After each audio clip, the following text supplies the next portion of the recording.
Good afternoon, everyone, and welcome to the 49th induction ceremony here at the Ghana Institution of Engineering. We'll be starting very shortly, and I think we're going to be upstanding as we wait for our dignitaries to join us.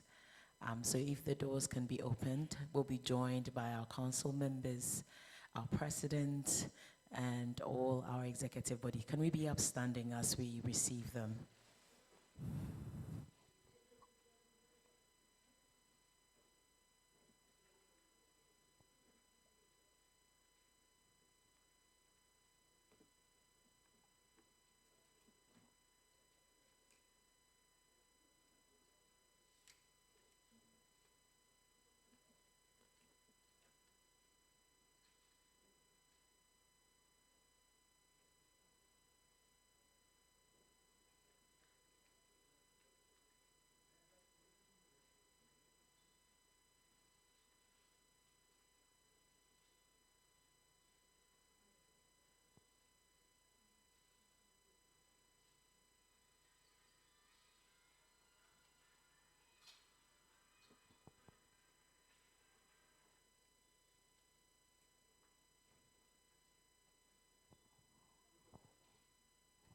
Thank you so much.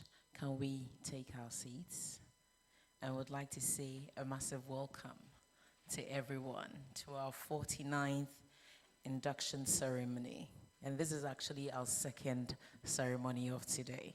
So you are all very welcome. Before we start the event, we always have to start with the Lord.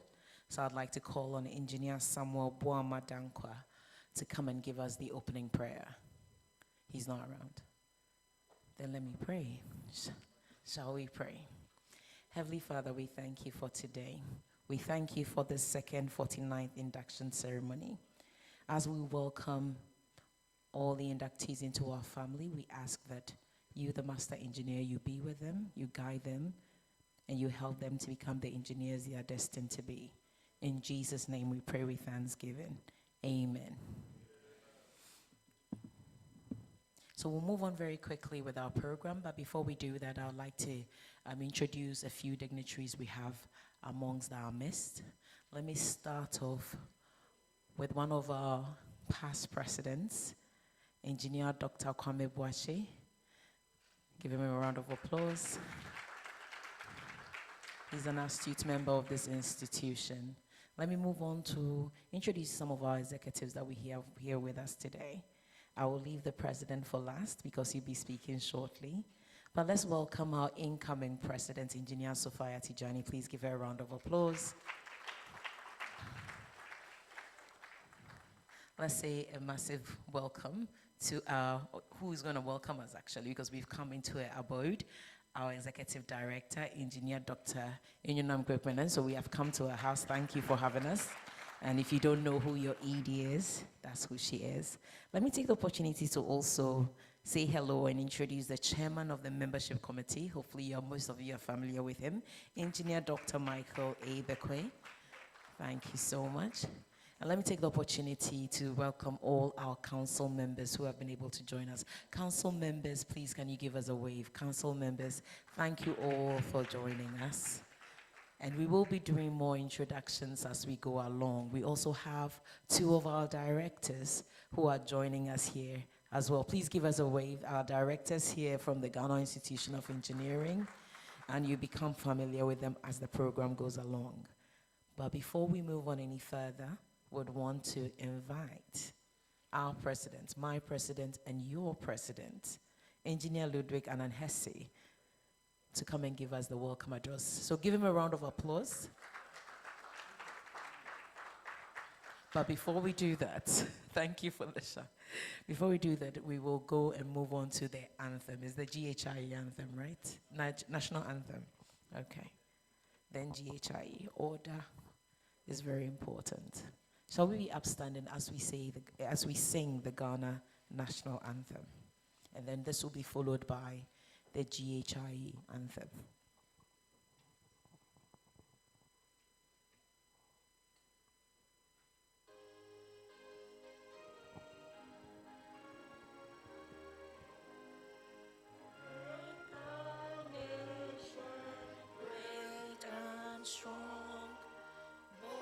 to defend forever the cause of freedom and of right. Fill our hearts with true humility, make us cherish fearless honesty, and help us to resist oppressors' rule with all our will and might forevermore. And help us to resist oppressors' rule with all our will and might forevermore. Now we move on to the Ghana Institution of Engineering's anthem.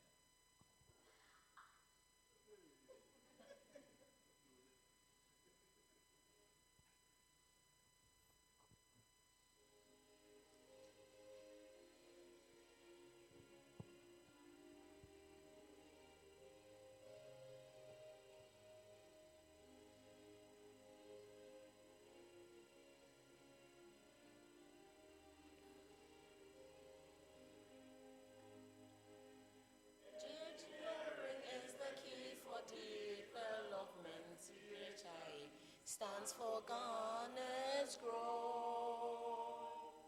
We conceive, design, and build for human basic needs, for sustainability. Engineering is the key for development. GHIE stands for Ghana's growth. We conceive, design, and build for human basic needs, sustainability. With the help of God, the master engineer, God, excellence and integrity, GHIE is capable of making Ghana great and the world a better place to live. With the help of God, the master engineer, backed by excellence and integrity, GHIE is capable of making Ghana great and the world a better place to live. GHIE is capable. GHIE is capable. Let's rise and build our world with hope. GHIE is capable. GHIE is capable. Let's rise and build our world with hope. Truly, GHIE is capable, and let us rise and build our world with hope. On that note, please take your seats as I invite our president, Engineer Ludwig Annan Hesse, to give us his welcome address.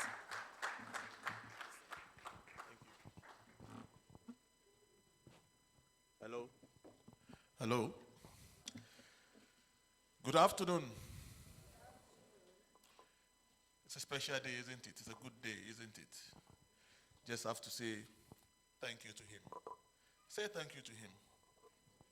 Thank you. Thank you, God. Thank you for bringing us together and for this moment.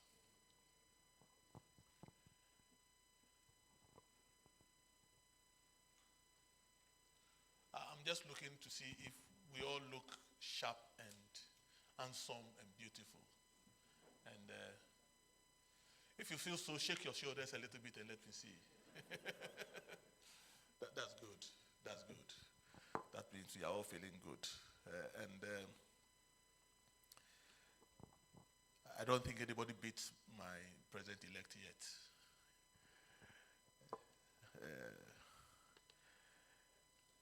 And there are exciting times ahead. I can tell you. You think you have me, think of next year. You're all welcomed.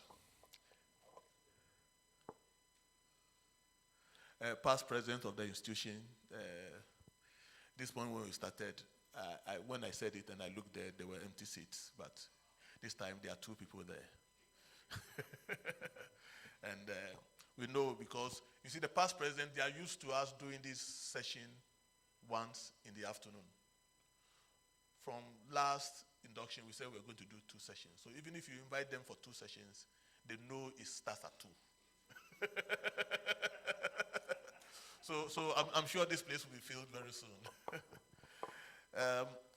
Members of council, and I want to especially acknowledge my president-elect, Engineer Sophia, and my hardworking Yidi, who now happens to be sitting by somebody who is better to him or to her. Engineer Kwekwe, now you are also welcome, sir. Chairpersons and members of the membership committee,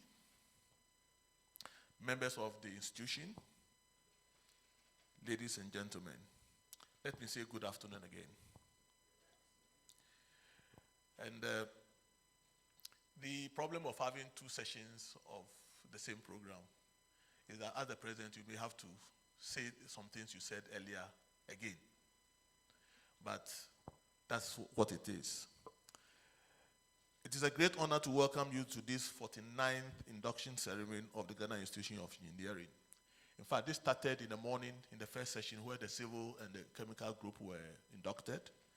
And we are continuing this afternoon with the electricals and the mechanicals. I know the names are fuller, but we make it short by just saying this. And you are welcome to this afternoon session. For me, as the president of the institution, this is the 4th induction ceremony that I'm presiding over. And it's already been 16 months. So when you hear me talk about the president-elect, that means I've started counting down to when my term of office will be done. And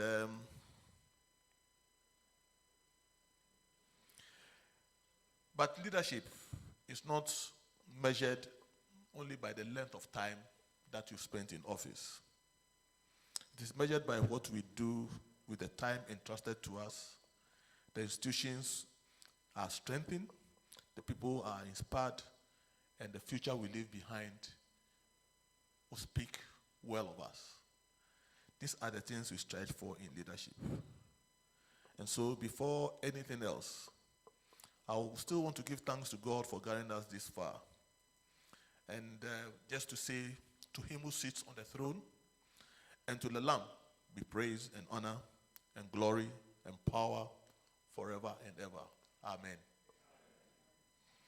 As I reflected on my previous addresses and on the work we have undertaken since our last induction ceremony in March, I felt it important to speak to you, not only as engineers, but first as foremost Ghanaians. And also to recall and evaluate some of the things that probably I've said before groups like yours in the past 1.5 years. Engineering is not just about structures or machines or systems and numbers. Engineering is ultimately about people.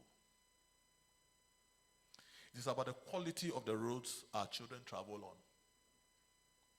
the water our families drink, the building in which our citizens live and work, the hospitals that we go in for care, the energy that powers our economy, and the infrastructure upon which our collective future depends.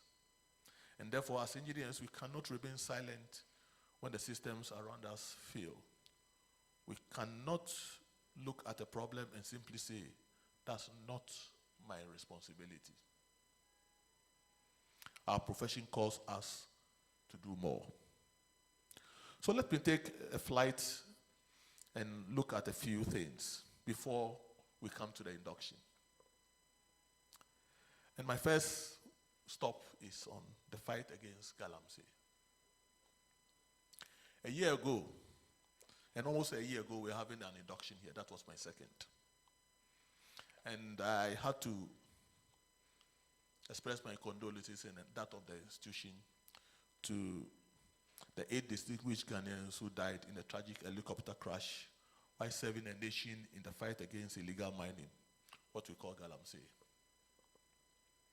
We remember their service, and we continue to extend our deepest condolences to their families. Their sacrifice reminded the nation of the seriousness of the battle we face. Galamsey is not simply an environmental issue. It's a threat to our forests, it is a threat to our rivers, it is a threat to our farmlands, it's a threat to our food security, and ultimately it is a threat to the health and well-being of our people. At a briefing towards the end of March this year, the director of NIMOS, Colonel Dominic Bois, a nice gentleman, reported that the organization had seized 94 excavators, destroyed about 3,000 chamfans, seized 59 weapons, and arrested 237 persons. Majority of them were Chinese, and those have been probably deported. Those figures represent significant enforcement activity, but the question we must ask is a simple one. Are we winning the war? And if we are serious about answering that question, enforcement statistics alone cannot be enough. We must ask whether our rivers are becoming cleaner. We must ask whether the heavy metal contamination in our food chain is declining. We must ask whether our forests are recovering. And we must ask whether those who finance and organize this destruction, the so-called kingpins, are being brought to justice.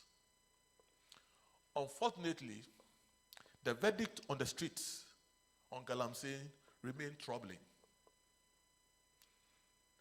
That is why I call on government to undertake a comprehensive review of the fight against Galamsey and redesign a program around clear objectives, measurable indicators, and a transparent monitoring and evaluation system. We must know what success looks like. And more importantly, the people of Ghana must be able to see this success. Now let me come to infrastructure projects. There's another area where engineering governance and national development meet directly: design and implementation of infrastructure projects. In my March address, I reiterated several recommendations coming concerning public infrastructure investment and management. And this was arising almost immediately out of my presidential address. So I fell on some of the recommendations to just remind us here. And my presidential address was about roads. But the recommendations that I brought forward here were do not apply just to roads. So in this case, I'm not referring to roads here, because first, the public financial management. It has nothing to do with roads. It also deals with electricity. So this is the Public Investment Management Regulations 2020 LI 2441. And the public investment plan must be properly implemented. This is what allows us to do Ministry of Finance to take projects from various sectors and put them together and be able to compare and decide what government should put money in, what we should prioritize as a government. And that's through feasibility studies and things, and we know how to choose from one project to the other, whether they meet certain minimum criteria in terms of finance, that the project should be supported. We've stopped doing these things in Ghana. But we have the law and the regulations that allows us to do that. We must go back to this. I've been saying this since I became president. Every opportunity I have to speak, I repeat this. And I'm not sure I'll stop repeating it. The second major public project should be supported. Second, major public projects should be supported by proper feasibility studies, engineering designs, environmental impact assessments, and detailed costings before procurement begins.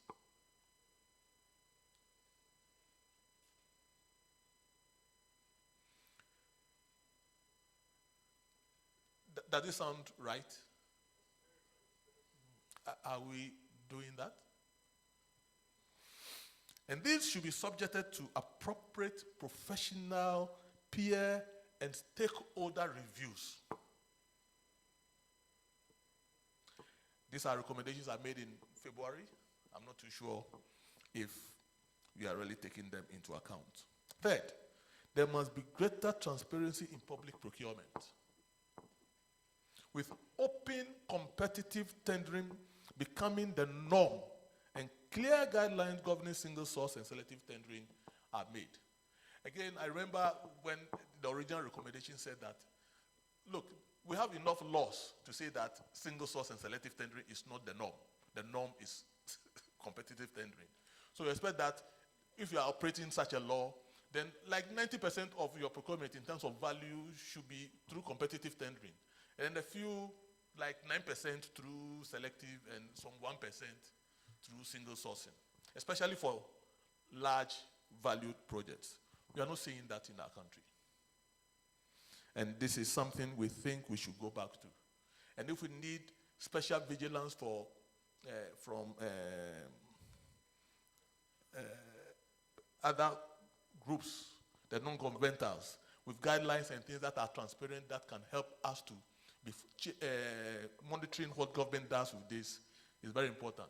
You should remember that the money that is used by the government agencies does not belong to the people who are in office.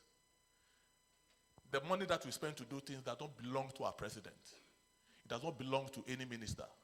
It does not belong to any chief executive. It belongs to the people of Ghana. And that's why there are rules in how to use them. And we should be seen to be doing that. It's pertinent that we put pressure on our governments to do that. And finally, and this is about the road sector, we must restore confidence in the contractor classification system so that the right contractors are entrusted with the right jobs. These recommendations were communicated to the presidency and to relevant ministries, and we wait for meaningful feedback. We, as engineers, have responsibility to ensure that every project is properly planned, properly designed, properly procured, properly constructed, and properly maintained. So wherever you find yourself as a practitioner, these are your responsibilities. It is not the responsibility of any politician. The politician is to provide policy guidelines and make sure that your projects are funded. So if you give away your responsibility of design, your responsibility of maintenance, your responsibility of ensuring that things are done properly, we cannot blame the politician. We can blame ourselves because we are the ones who have given the space away. And when we give it away, they won't surrender it back easily to us until we fight. And if we come together as an institution, probably we can start waging that war to see if we can win back our turf. And let's join together to do this. What we must do well, we must do right. Now, the 2026 Ghana Infrastructure Scorecard. And that will be the last issue I'll talk on, then I'll come to the induction. When I assumed office as president of this institution, I chose a simple but demanding theme for our council period: engineering our future, do it well, do it right. And I think it would be a good thing for us to repeat it to see whether it feels good. Engineering our future, do it well, do it right. Let's all repeat it. Engineering our future, do it well, do it right. That theme was not chosen merely as a slogan. It was chosen as a standard. One of our objectives has been to promote sustainable development environmental and social accountability, and good governance in the delivery of infrastructure and related services. As part of that commitment, we pledged to reactivate and update the Ghana Infrastructural Scorecard and to issue an annual public accountability report. I'm therefore proud that the 2026 Ghana Infrastructure Report Card has been successfully completed and was launched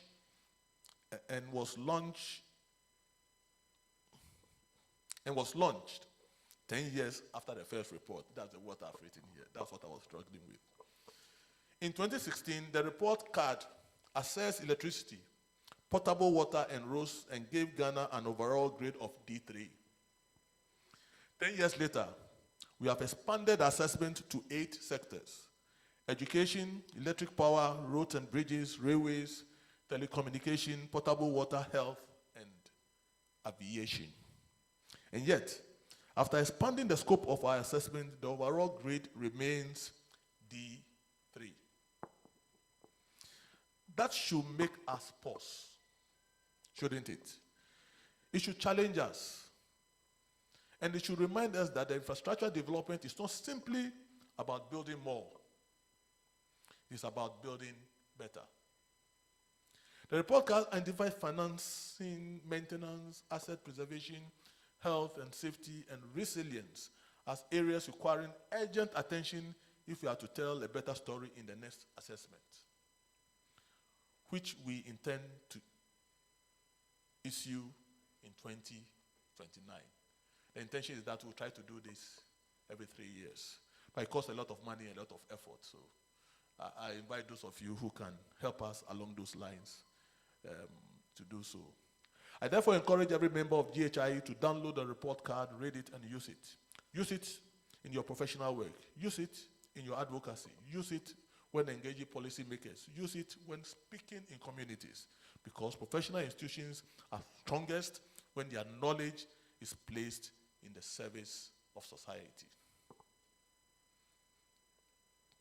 Now, let me now turn to you and speak about today, why you are here. And my president-elect is laughing at me. Let me now turn to the reasons why we are gathered here today. The induction ceremony is not simply a formal event. It is a moment of transition. It is a moment when you stand before your colleagues and publicly subscribe to the engineering practitioner's oath, as required by Articles 6, 8, 4 of our Constitution.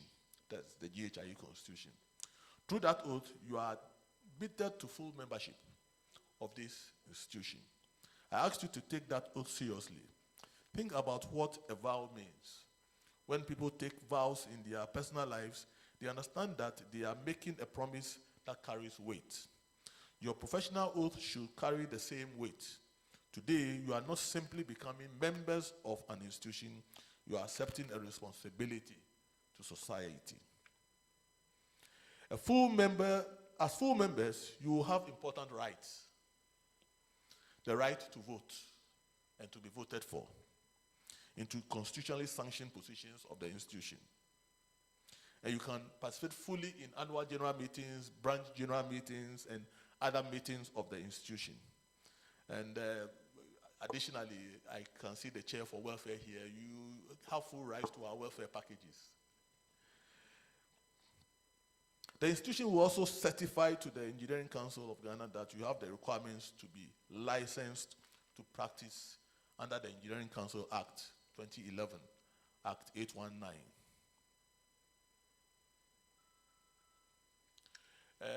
This is very important to all of us as practitioners. So if you're practicing and you have not been licensed, then you are practicing illegally, basically in Ghana here. So we are giving the opportunity to legalize your practice. Especially those of you who have been practicing for more than 3 years, because you need 3 years after school of practice before you can be licensed.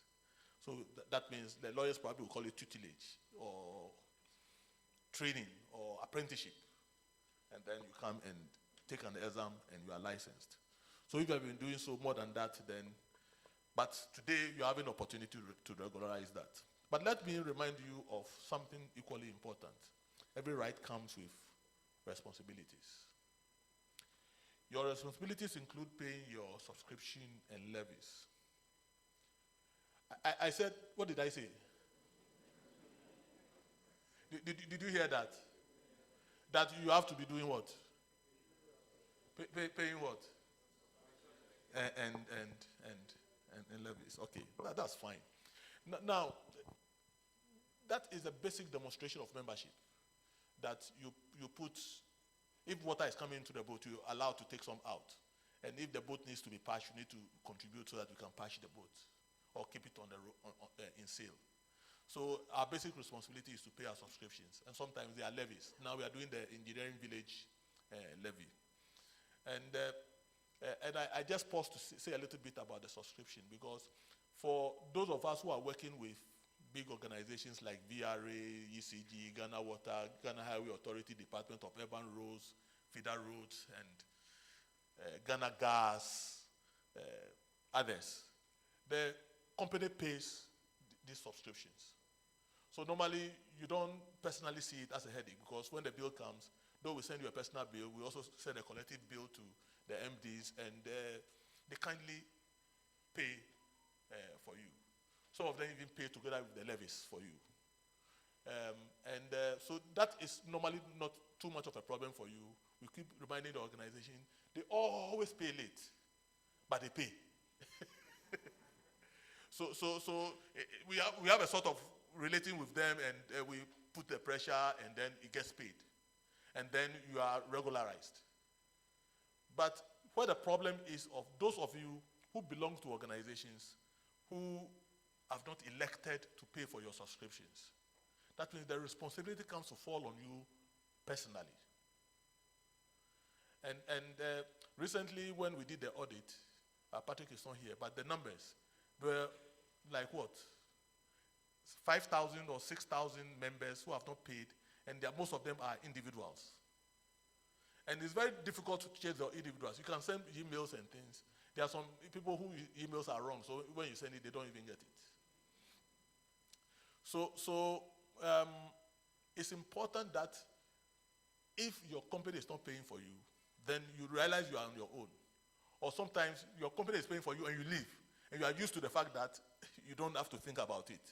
But now you have to start thinking about it. So that is a personal responsibility that we have to really take on ourselves.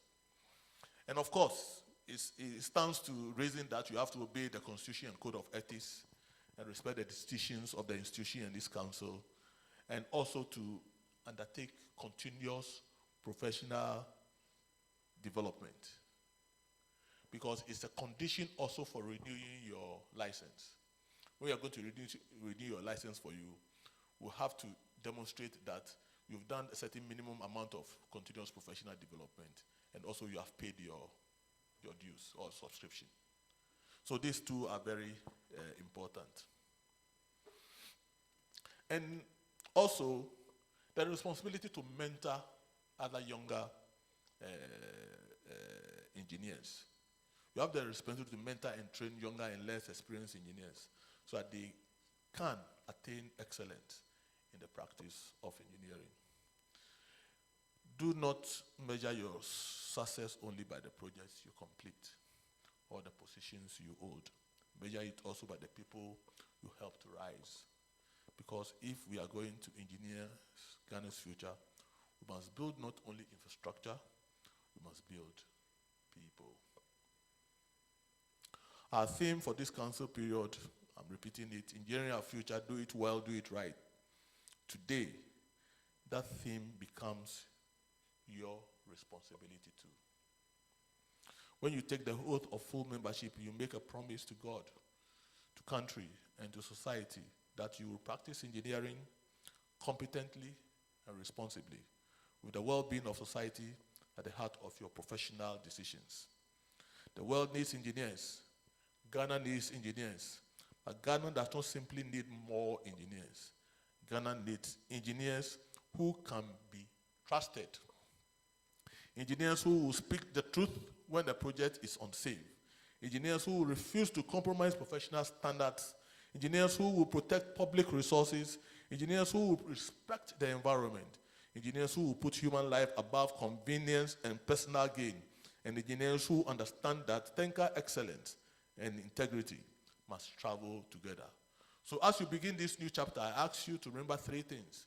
Do your work with competence, do your work with integrity, and do your work with the public good in mind. To our new full members, congratulations.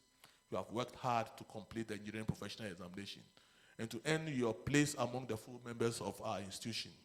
But today is not the end of your journey. It is the beginning of greater responsibility. You are now part of the professional community whose strength depends upon the knowledge, integrity, courage, and service of its members. So I ask you to carry your oath with you. Carry it into your boardroom. Carry it into the construction site. Carry it into the laboratory. Carry it into the public service. Carry it wherever your profession takes you. And whenever you face difficult choices, remember the promise you make today.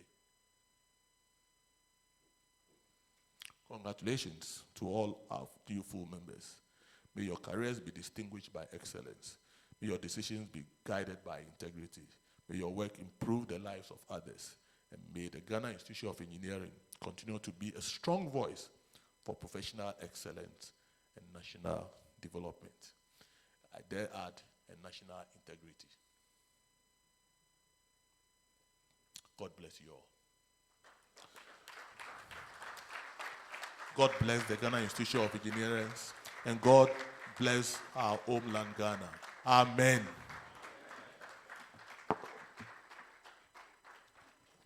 Thank you so much. So a few key takeaways from what he said. He said, we as engineers have a mandate to ensure that everything we do are properly designed, properly procured, properly implemented, and properly maintained. And let me see if you remember our motto for the year at least. Engineering our future. Engineering our future. As he was speaking, I was reflecting because I think WASI results is about to come out, right? People are about to go to university. D7, you go to school. So infrastructure report of D3. We can't even go to university with our infrastructure. So we need to see what we can do and move that forward. But more importantly, he also said, whatever you do, do your work as you are going out there with competence, integrity, and with the public good in mind. Let me take the opportunity to also welcome some few dignitaries amongst us. We have within our midst one of our past presidents, Engineer Alex. Please give him a round of applause. And we do have a special speaker in our midst, but I will introduce him at the right time. For now, before we move on, I just have one quick announcement. I do know that we do have some members who have joined us online, some people who are being inducted online. Can I kindly ask you to put your real names or your full names online so that when it comes to the time that we have to call you, we don't have to say iPhone 6, Nokia 3310. Does anyone still have a Nokia 3310? Those phones' batteries used to last for 10 years. So please make sure you put the right name on there, and then we can easily identify you. Let's move on very quickly with our program. I want to invite to the stage our Chairman of Membership Committee to give us his address, Engineer Dr. Michael Bequain.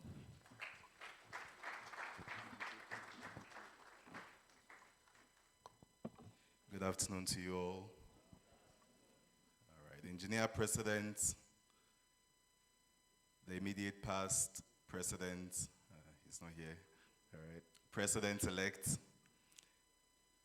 Executive Director, past Presidents, Council members, distinguished guests, inductees, ladies and gentlemen, you are welcome. It is my honor and privilege to welcome you to the 49th induction ceremony of the Ghana Institution of Engineering. We gather once again to mark a significant milestone in your lives for successfully passing the March-April 2026 examination. Your achievement is testament to the discipline, resilience, perseverance, and commitment to professional excellence. And with that, I want to say congratulations. You deserve a round of applause. Engineer President, to appreciate the significance of this achievement, I'll briefly highlight the process that has led to this induction and reflect on some achievements and challenges with respect to membership growth. The Ghana Institution of Engineering operates through technical divisions. We have the Civil Technical Division, we have Electrical Electronic Technical Division, we have the Chemical and Mining Technical Division, and we have the Mechanical, Marine, and Agricultural Technical Division. And across occupational groups, we have the professional engineers, we have professional engineering technologists, we have engineering technicians, and we have the engineering craftsmen. Each of these occupational groups has the following classes of members: senior member, member, trainee member, and student member. And for most of you, you're about to transition from trainee member to professional engineers class. To qualify for membership, candidates must possess a minimum educational qualification and at least 3 years of post-qualification experience. These candidates are screened and, if eligible, invited to sit for their respective examinations. Candidates who are members of equivalent classes in recognized engineering institutions may be exempted from part or all of the professional examination with the approval of council. In exceptional cases, the membership committee, with the approval of council, may waive certain requirements for some candidates based on their outstanding professional attainment. This is the format of our examination. The examination consists of 3 components. We have the technical review, where candidates present a project and are examined by the panel members, and that constitutes 40% of the overall score. And then we also have the general interview, where candidates answer questions related to their career reports, general knowledge questions, and current affairs. That also constitutes 30%. And then candidates are also expected to write an essay on one of 6 topics under the theme Engineer in Society. That also constitutes 30%. To pass our examination, you have to achieve a minimum of 50% in each of these 3 categories. Engineer President, I'm pleased to announce that a total of 181 candidates who passed the March-April EPA are to be inducted today. Of this number, 176 will be inducted into the professional engineering class, 4 into the professional engineering technologist, and 1 candidate as a companion member. 2 candidates were previously missed the induction and will also be available to be inducted today. In accordance with the various technical divisions, for the professional engineering class, we have 58 for civil, 30 for mechanical agric MAM, 39 for chemical mining, and 49 for the electrical electronic technical division. For the professional engineering technologist, we have 3 for civil and 1 for MAM, and 1 companion member belonging to the electrical electronic technical division. Membership updates. Engineer President, it is worthy to note that following over a year of vigorous membership drive and efficient delivery of membership services, headed by our able Director of Membership, Engineer Mahunyo, Juliet Mahunyo, we have recorded more than 10% growth in membership within the professional engineering class. Yes, that's very commendable.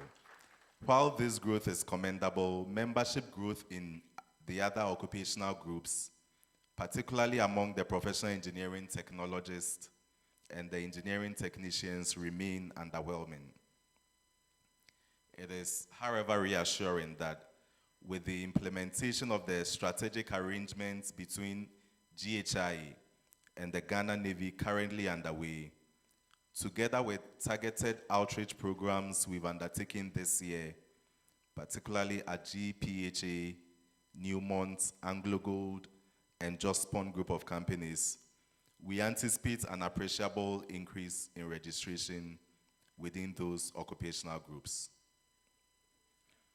To the inductees, I want to urge you, as I've always done to previous inductees, that you commit yourself to continuous professional development and lifelong learning. Be active and engaged members of the institution and contribute your expertise to its committees and activities.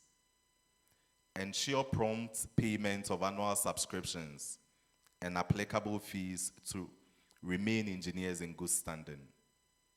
Refrain from undertaking engineering work for which you are not competent or qualified. And I advise that you use the engineering stamp responsibly. But above all, bear the iEngine title with pride, dignity, humility, and a strong sense of professional responsibility. I want to once again extend sincere appreciation to the President of GHIE, to council members, to the membership committee, the examination panels, and the Secretariat for their dedication, efficiency, and professionalism in ensuring a credible and successful process. Engineer President, it is my singular honor to present to you 176 candidates for induction into the professional engineering class, 4 candidates into the professional engineering technologies class, and 1 candidate as a companion member of the institution. 100 of these candidates were inducted in the morning, and this afternoon we have the privilege to induct 81 from the Electrical Electronic Technical Division and the Mechanical Agric Marine Technical Division. Congratulations to you once again. God bless you. God bless the Ghana Institution of Engineering. With that, I invite Engineer President to undertake the induction.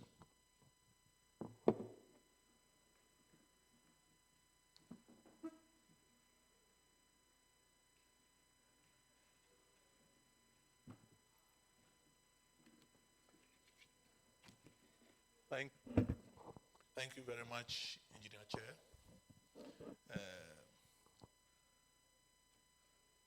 Engineer Dr.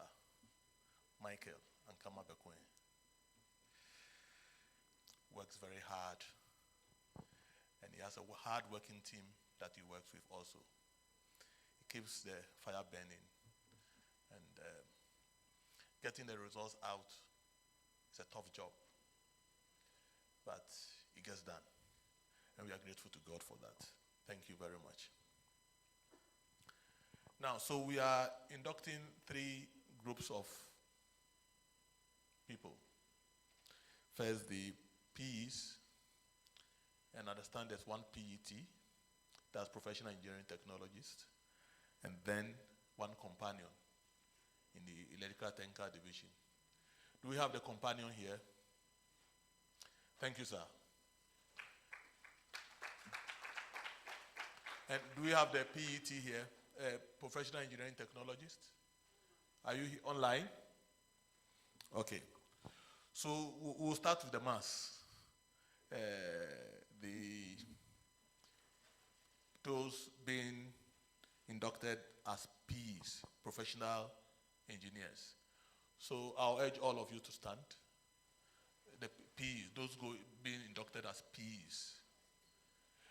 If you're online, please let's see those online. If you're online, you have to turn on your video. We need to see you. And if possible, you also stand like we are standing. If it's not possible, you may be where you are. But if it's possible, you do like we do here. Normally, when you are watching church service online, we watch it like a movie. When they say stand and sing, we sit. When they say pray, you watch them pray.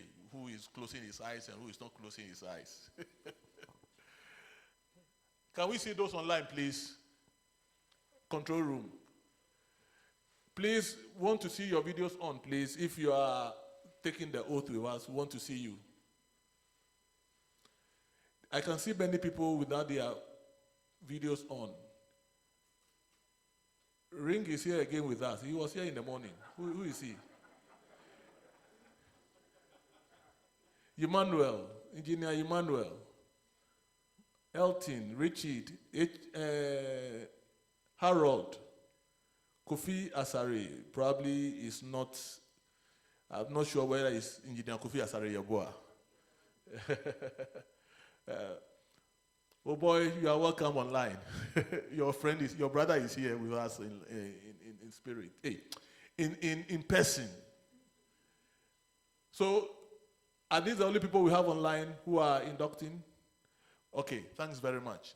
Please, we'll put our hands in the position of pledging. Normally, your right hand on your chest. And the pledge is on page 27 of the program. But as it's normally done, you say it after me. And when I say I, you put your name in, then we proceed. Are we ready? I, in the presence of these persons here, pledge the highest standards of moral, professional and ethical conduct. I pledge to uphold, preserve, protect, and defend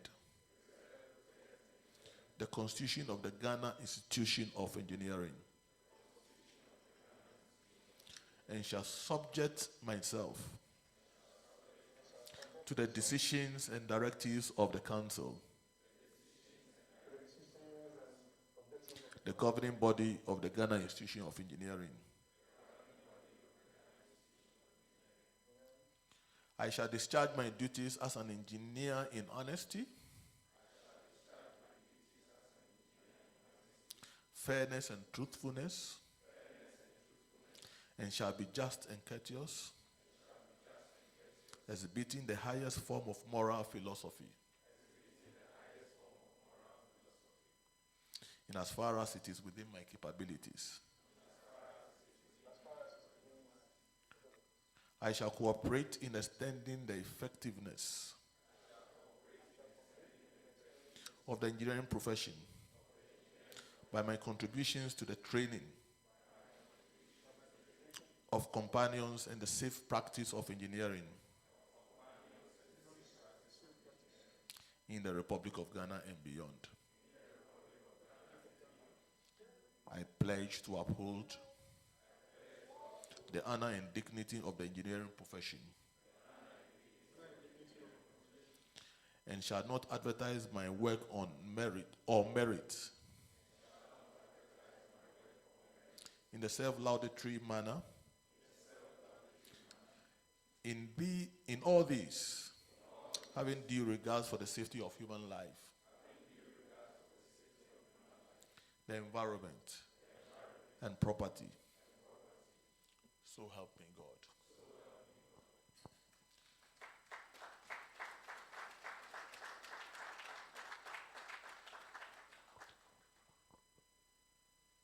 With this oath, you are admitted as full members of the Ghana Institution of Engineers as professional engineers.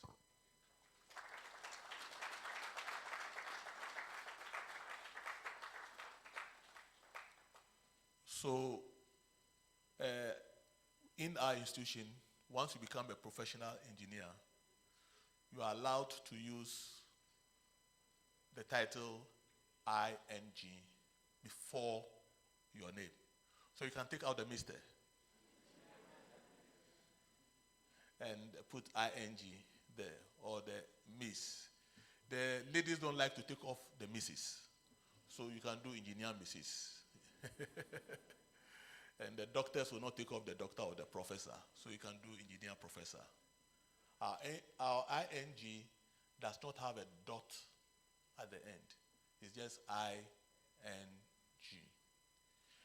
I think the origin is engineer in either, I think German, They say engineer. Yes, so it's, I'm sure some other languages also start with ING, the same as German. French also is ING, okay. So that's where we inherited from, and we hold it very fast. And we hold it very true. And when you write it before your name, then the objects that you sworn to must also hold. Because that's the brand that you are subscribing to. We are the foremost organization for engineering practitioners. I'm sure you know of others, but we stand tall, and when you associate with us, you are associated with the best. And so you are welcome, be good members, and you've passed already, because in the morning I asked those who are not ready to participate in our activities, they should walk out before we take the oath. Nobody walked out, so probably I didn't have the courage to ask again. Thank you very much, and you are welcome. Let's give them a clap. You may take your seats.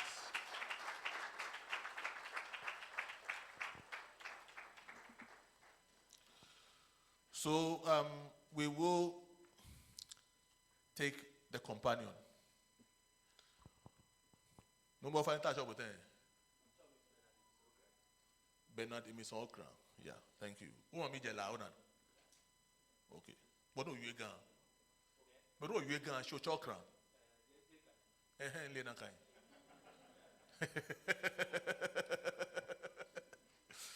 Over there, page 28.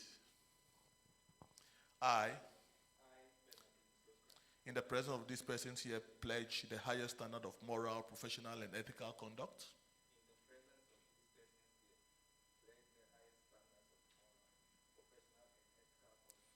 I pledge to uphold, preserve, protect, and defend the Constitution of the Ghana Institution of Engineering.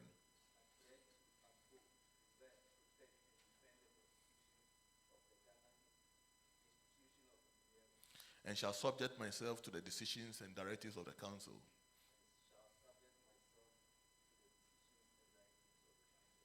The governing body of the institution.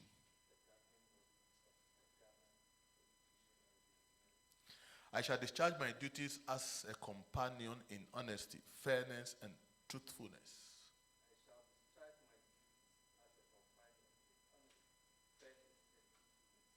And shall be just and courteous, exhibiting the highest form of moral philosophy.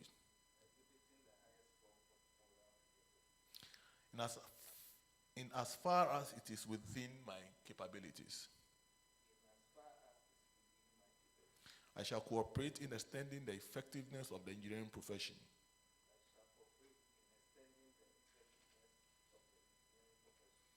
By my contribution to the training of other companions or engineers.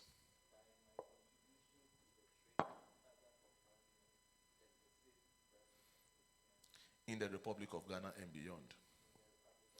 I pledge to uphold the honor and dignity of the engineering profession. And shall not advertise my work or merit in the self-laudatory manner.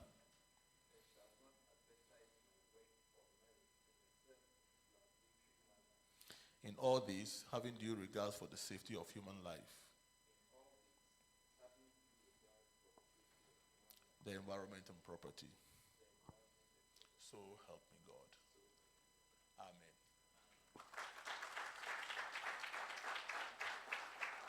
So, Papa Okran, on this note, you are being inducted as a full member of the institution, as a companion member, and you are invited to join us in every activity that we do, at conferences, at AGMs. You are free to participate, just like our other members. You are welcome, sir. You may have your seat. Now, just to explain who a companion is.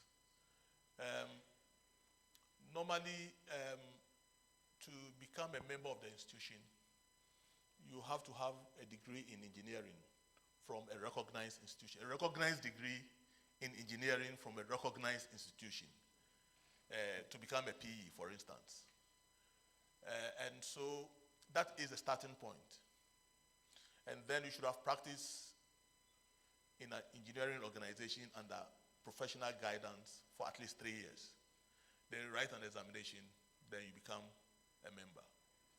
Now, there are some people who don't have a recognized degree in engineering, but they have a degree which sounds like it could have been engineering, or is very close to engineering, or it allows them to work with engineering practitioners, continuously.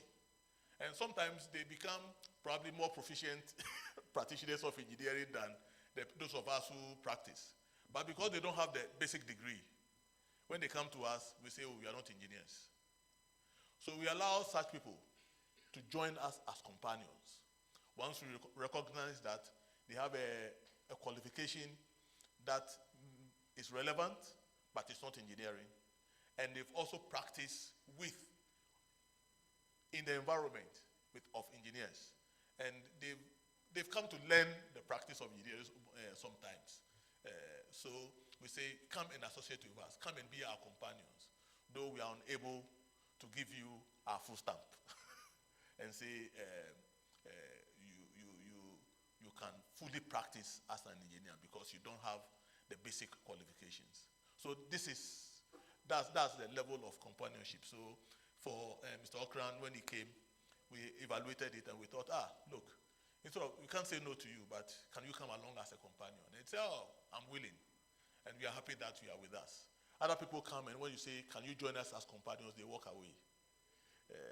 But you have joined us, and you are giving us opportunity to test how our companion programs will work. So please feel free, look at our constitution, see whether there's advisories anywhere that we can do differently or do better, and let's start the discussions. And probably we can encourage more people to become companions. Thank you very much.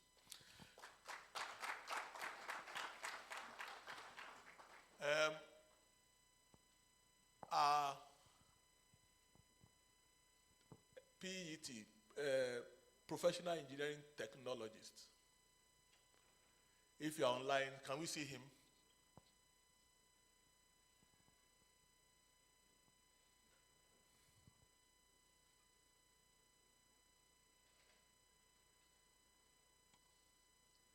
Can we see, is he online?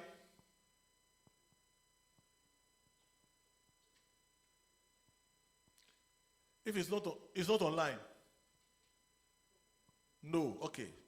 So we will proceed. So on this note, we have inducted, and I'm sure when the advisory comes, you know how important it is to be participating in activities. We cannot stress it more than it's been done already. Thank you very much.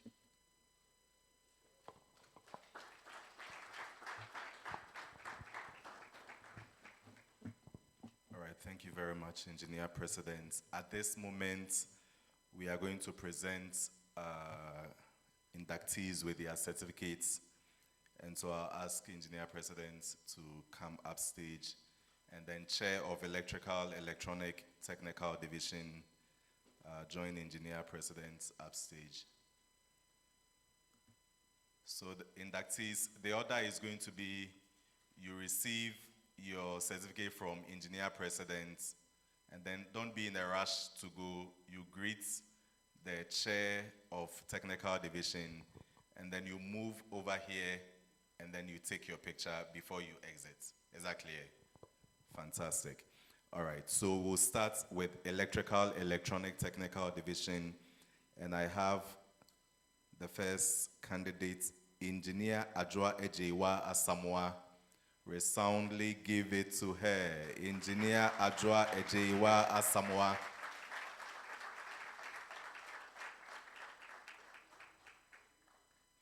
Congratulations, Engineer Adjoa.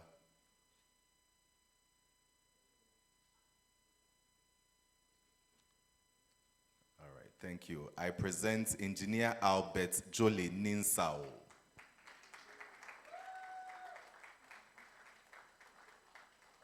Please, if you do not clap, when it gets to your turn, nobody will clap for you.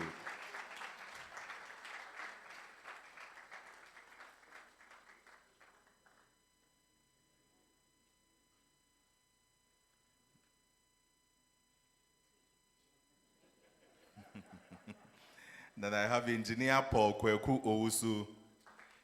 Engineer Paul Kweku Owusu, congratulations.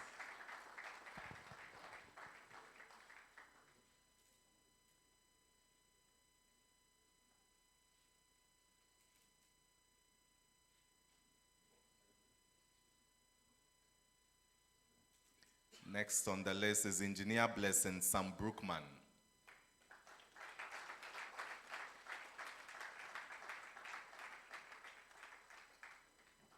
Congratulations, Engineer Blessing.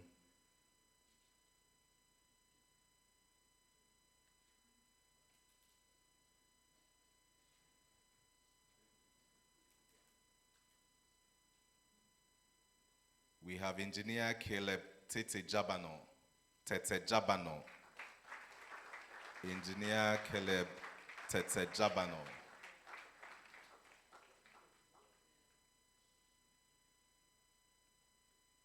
Congratulations, Caleb.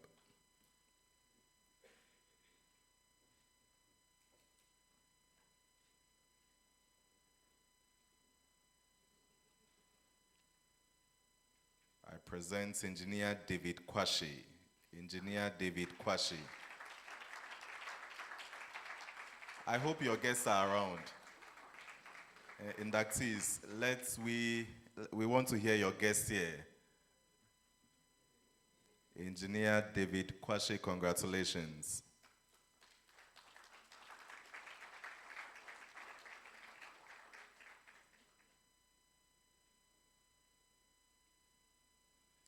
We have Engineer David Victor Annan.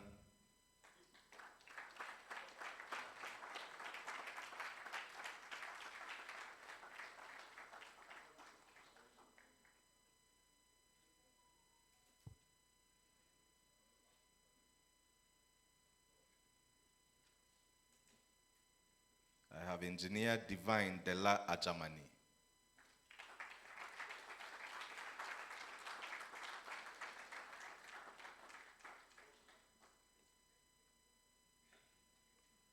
Congratulations, Divine.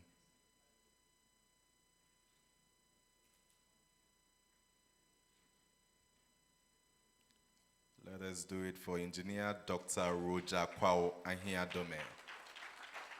Congratulations, Roger.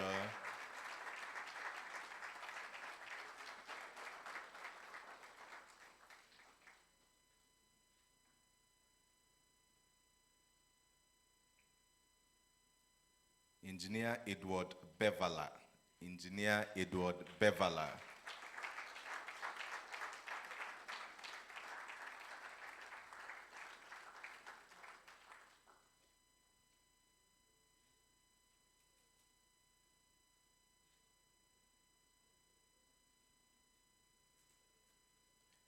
Next, I have Engineer Elvis Tom Kojo Amevi. If you are online, we want to have your face displayed on the screen. Engineer Elvis Tom Kojo Amevi. All right, I take it that he's absent. Engineer Eric Boole. Engineer Eric Boole.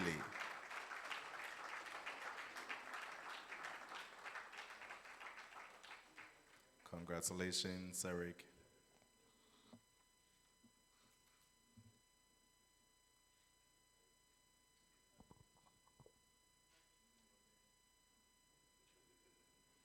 Yeah, I didn't attempt that one. Next, I have Engineer Evans Efriye Owusu Boateng.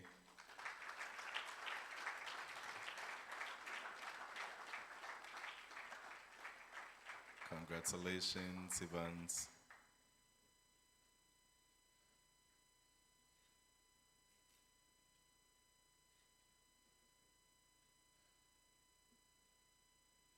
I have Engineer Evans Mokeble.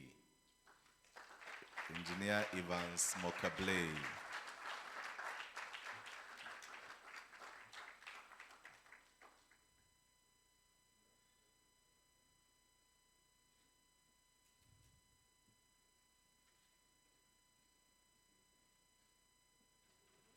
I've got Engineer Francis Frimpong. Engineer Francis Frimpong.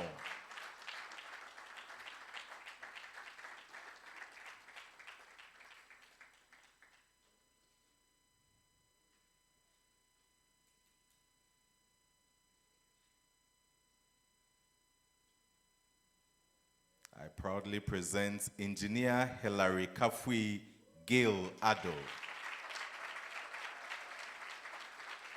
Congratulations, Hilary.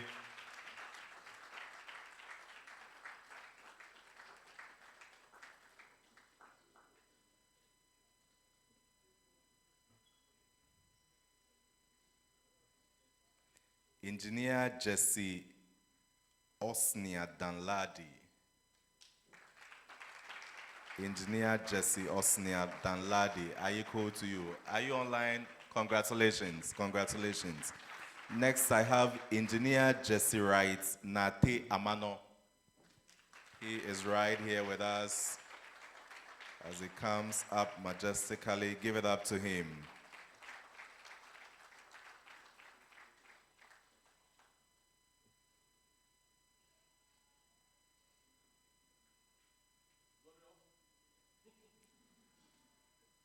Congratulations. We've got Engineer Jones Eche Gagba. Engineer Jones Eche Gagba. Congratulations, my man.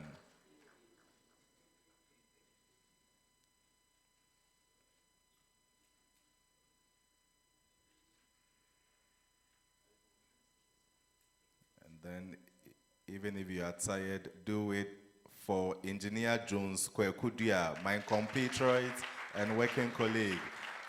Engineer Jones Kwekudia, congratulations.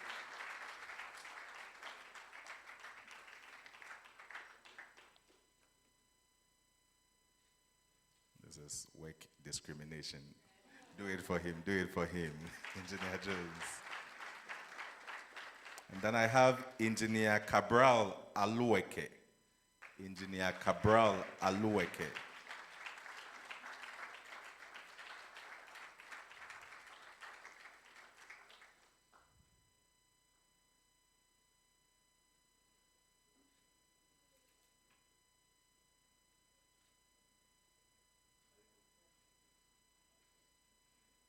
We've got Engineer Kwabena Bimpong Ampoma. Is there a relation somewhere? Engineer Kwabena Bimpong Ampoma. Congratulations.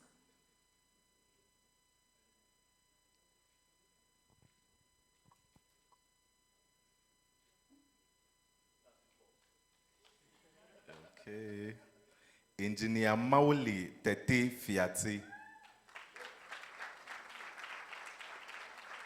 Yes, the shout didn't come well. Let it come now.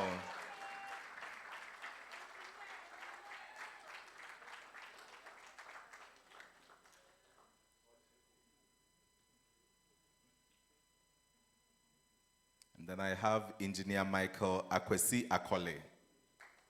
Engineer Michael Akwesi Akole. Congratulations for your accomplishments.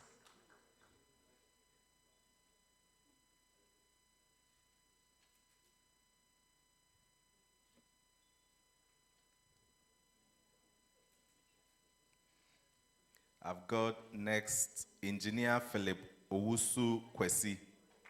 Engineer Philip Owusu Kwesi.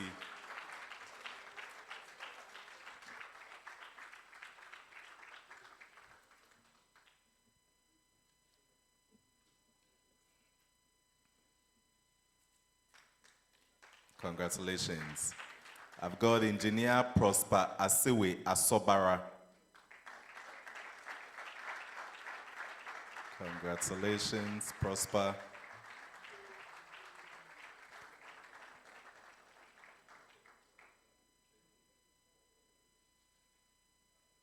this is by popular request of branch chair for Engineer Rodaban Koran. Give it up to her. It was specially requested, so give it up to her, specially. Otherwise, you don't get to join branch 4.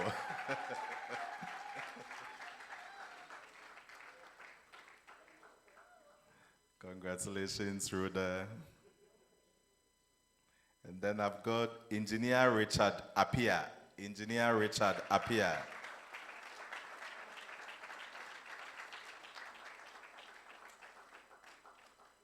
The electricals, I like your outfits. You responded to our call. You are all elegantly dressed. In the morning, we didn't get to...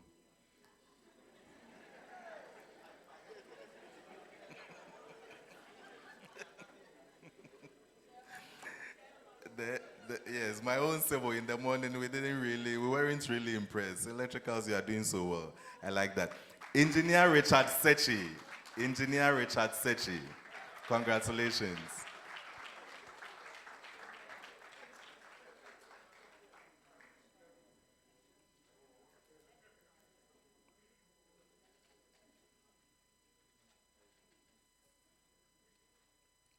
And then I next have Engineer Samuel Kweku Sasa. Engineer Samuel Kweku Sasa.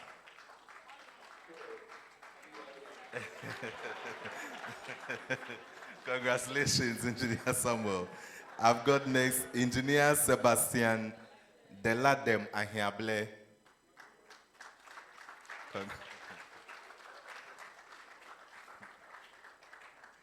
Congratulations, Engineer Sebastian.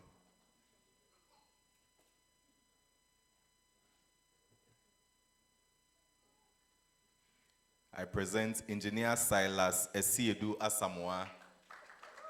Engineer Silas Esiedu Asamoah.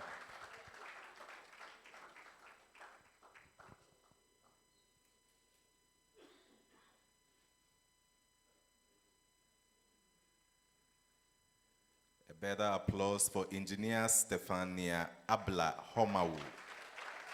Congratulations, Stefania.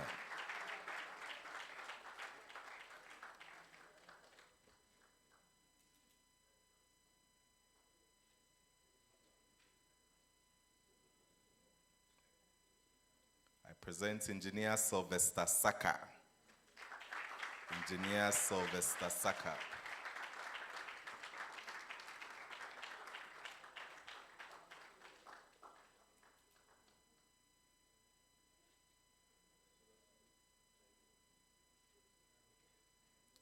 Then we have Engineer Yao Owusu Brown. Engineer Yao Owusu Brown. Congratulations.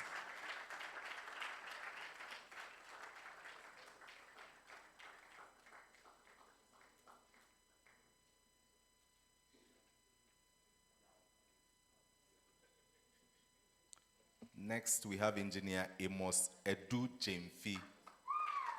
Engineer Amos Edu Jemfi. Congratulations.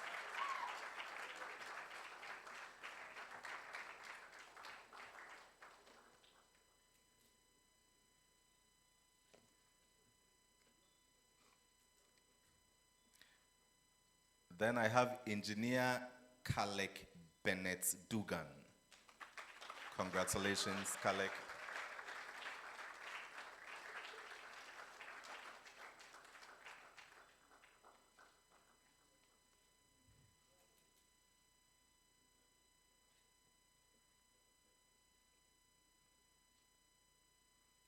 Then we have Engineer Emmanuel Bequin Daakon. Engineer Emmanuel Bequin Daakon. Congratulations.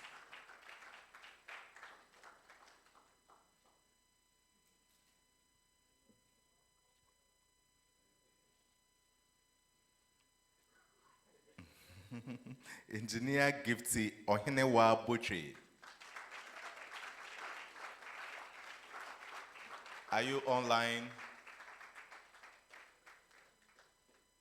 Engineer Gifty Ohinewa Butri, if you are online, okay, she's not, she's absent. Engineer Kweju Donko.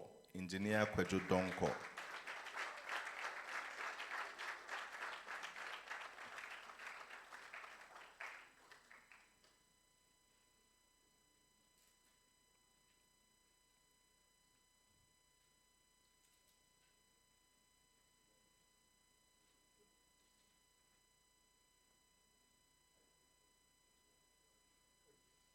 we have Engineer Maxwell Cookie. Engineer Maxwell Cookie.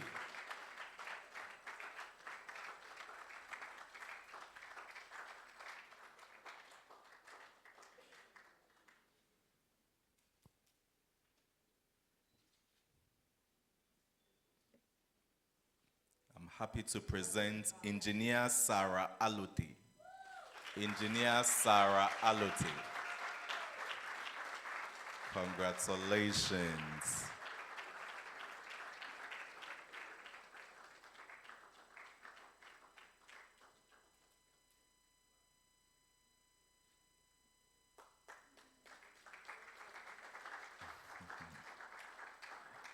And then I submit Engineer William Abiku Planch Daji Rule. I love your name, Engineer William Abiku Planch Daji Rule. Congratulations to you.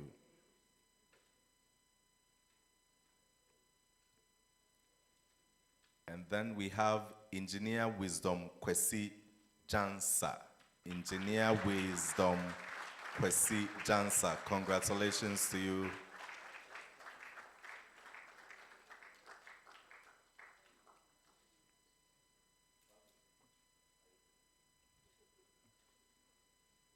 All right, Engineer President, as I indicated, there are some candidates who are exempted from taking all of the exams. They only participate in part of the exams because of their excellent professional attainment. And for electrical, we have 5 candidates to be inducted this afternoon. We have Engineer Ruben Opata. Please, if you are online, we want to, congratulations, Engineer Ruben, congratulations. We have Engineer Julius Abayate.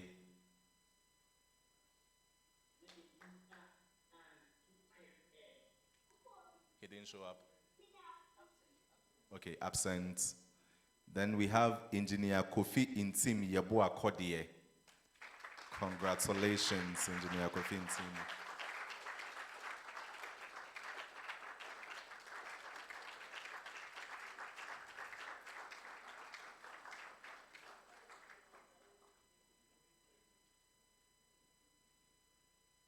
And then we have Engineer Matthew Landamet Suputamet.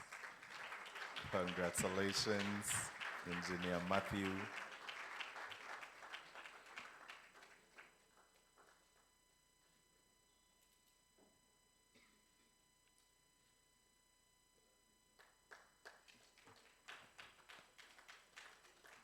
And then last, but definitely not the least, we have Engineer David Lord Amenyo Fiase. Congratulations, Engineer David.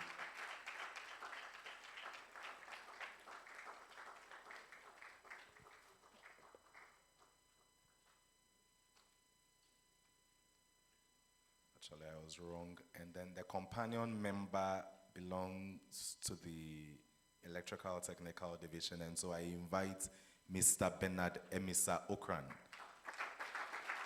for his certificate. Congratulations, Mr. Bernard Emisa Okran.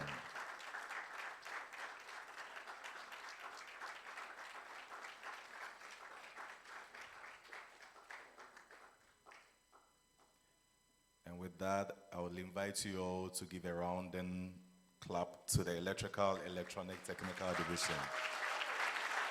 And ask you to kindly sit down.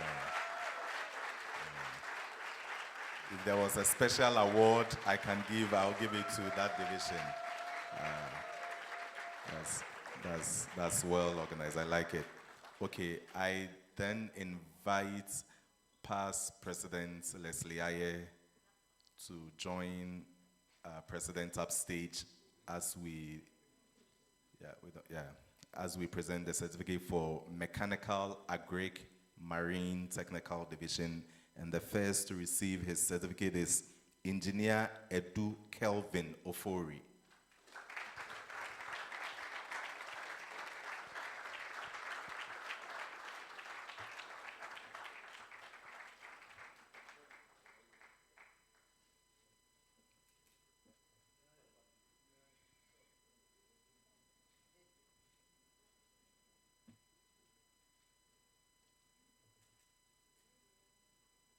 Then I have Engineer Alfred Doe. Engineer Alfred Doe.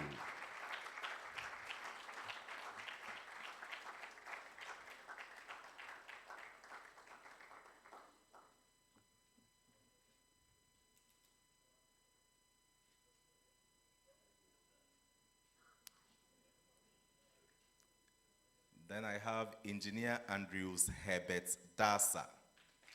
Engineer Andrews Herbert Dasa. All right, congratulations, Engineer Andrews.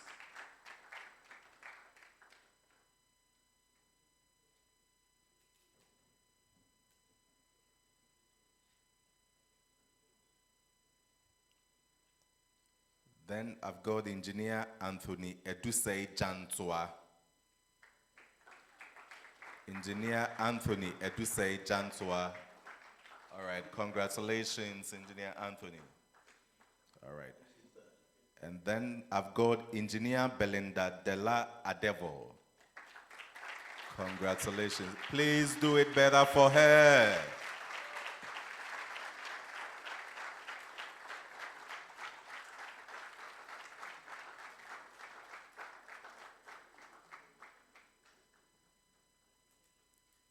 To become an engineer, a woman engineer, it's never easy. Engineer George Oben. George Oben, congratulations.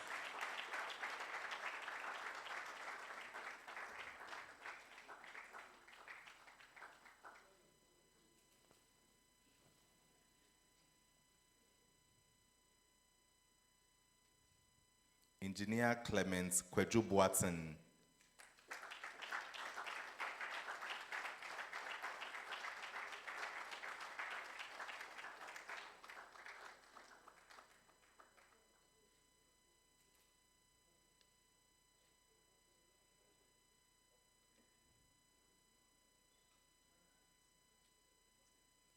Next on the list is Engineer Emil Paku Adote. Okay, I think he's online. Congratulations, Engineer Emil. We want to see you. Congrats. Then we have Engineer Enoch Kofi Jenu.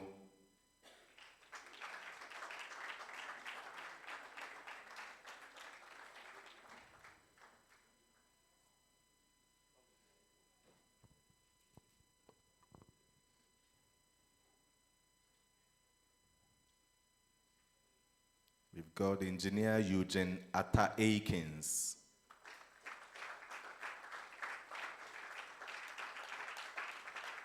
The mechanical group, they are also catching up. Oh. Do it, give it to them. They are catching up.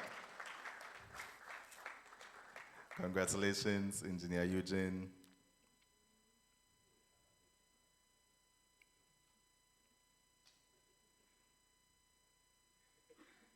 I present Engineer Felix Agbemehia. Engineer Felix Agbemehia. Congratulations, Felix.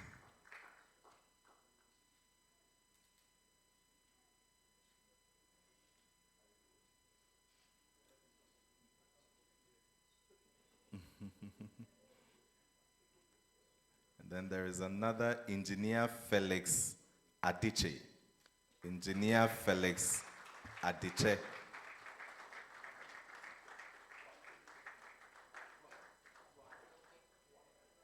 Wakwe Adiche.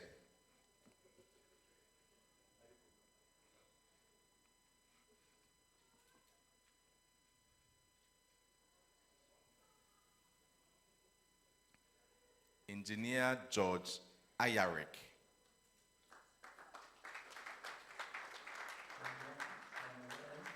Okay, congratulations, George Agric. We next have Engineer Godwin Opoku Asare.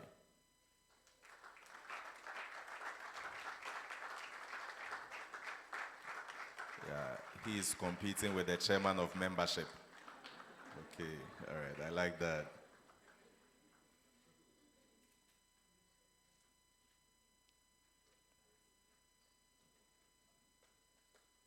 Congratulations, George. We've got Engineer Julius Derry. Engineer Julius Derry.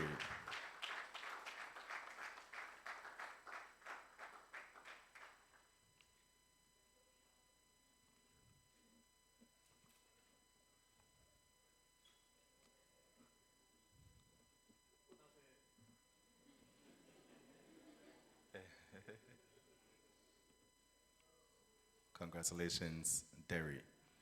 Engineer Michael Ofori. Please, are you online? Engineer Michael Ofori. Absent. Okay, he's absent. We've got Engineer Nana Kweku Dade Akofi. Congratulations, Nana Kweku Dade Akofi. Acknowledge his accomplishments with a clap.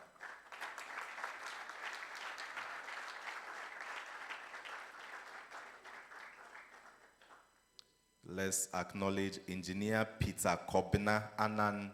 Engineer Peter Kobna Anan, as he walks majestically to pick his certificate.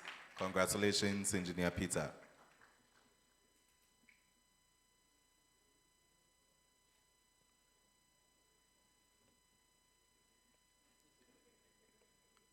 Then I've got Engineer Victor Yao Tui.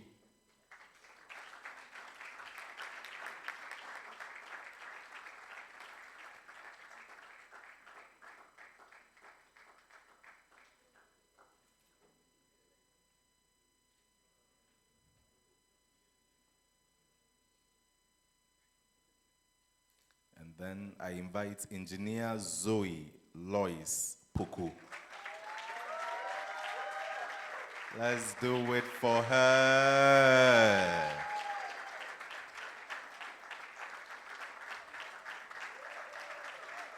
Congratulations, Zoe Lois Puku. Then I present Engineer Addison Fiawogbe.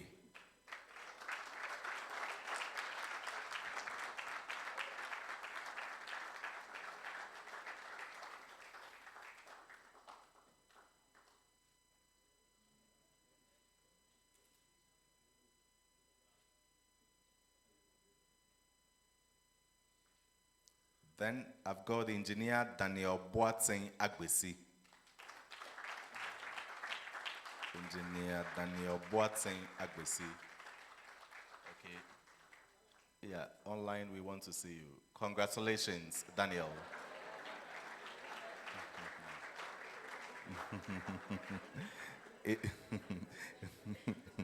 Engineer Ebenezer Ofei Kwafo.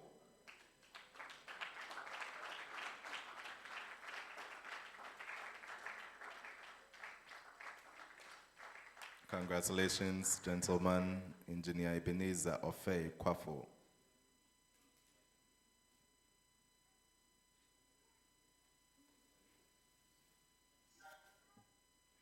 Next on our list is Engineer Gordon Doubilasana.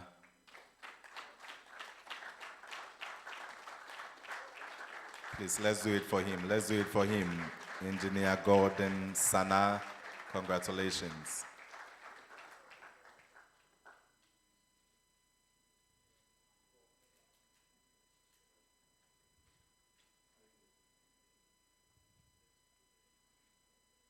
And then forgive me if I don't get it right. Engineer Mengolobie Menjachibie Kwam.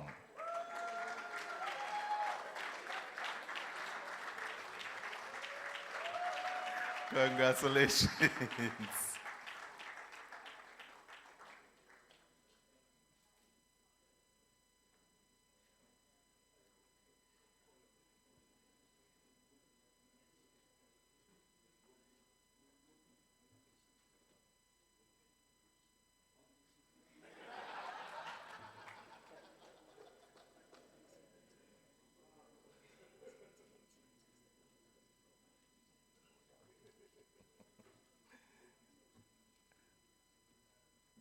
All right, then we've got Engineer Mohammed Osmanu. Please, online. Congratulations, congratulations. Now we've got 3 more. These are candidates that went through the confirmation hearing routes. And for mechanical, I've got Engineer Agric Apia Odum. I'm told you are online. Congratulations, Engineer Agric Apia Odum. Congrats. And then we've got Engineer Godfred Teburi. He is also online. Congratulations. We want to see you. And then we've got Engineer Henry Kwame Dachomo. He is present here. Let's give it up to him. Let's give it up to him.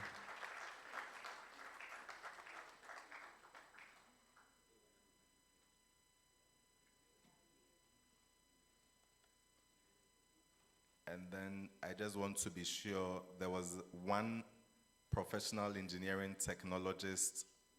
He didn't show up during the oath, but I want to mention your name just in case you are still around. Mr. Bismarck Osei. Are you online?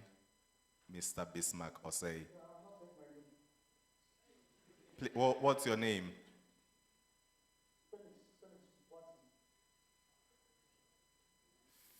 Felix Boatin. We mentioned. Yeah, we mentioned your name earlier on.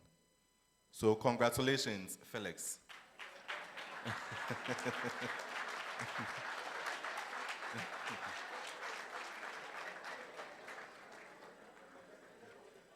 All right, so past president, I think I thank you for your service to. So we now have the awards, and with that I invite the president-elect, the soon-to-be sworn-in president of this great institution, Engineer Sophia Tijani, Abena Tijani. Kindly come upstage.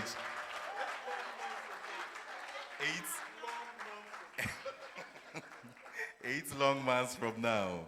All right, to do us the honors as we present the awards to electrical and mechanical.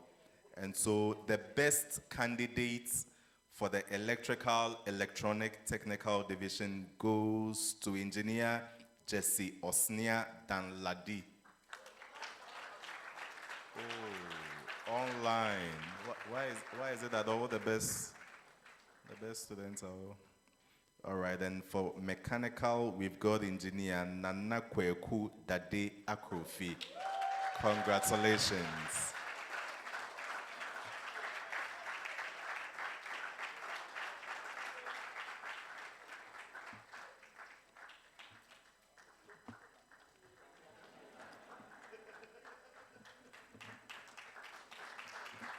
Congratulations, congratulations. And with that, Engineer President, I am done with my assignment. I yield.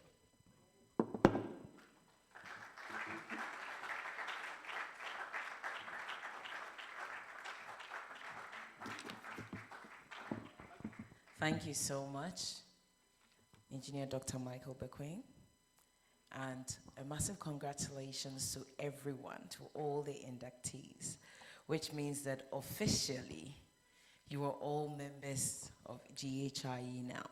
Let me see by hand, how many of you are from Accra? Let me see by hands how many of us are in. So that is branch 4.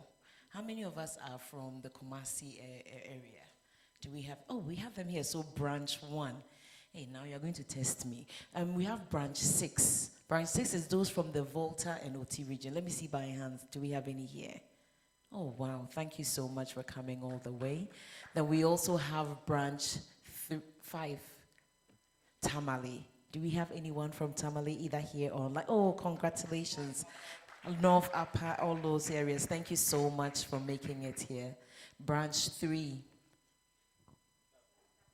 Takra, Takrady. Oh, yes. Takrady. Yeah, we have the Takrady guys here. Takrady and its environs. And which branch am I missing?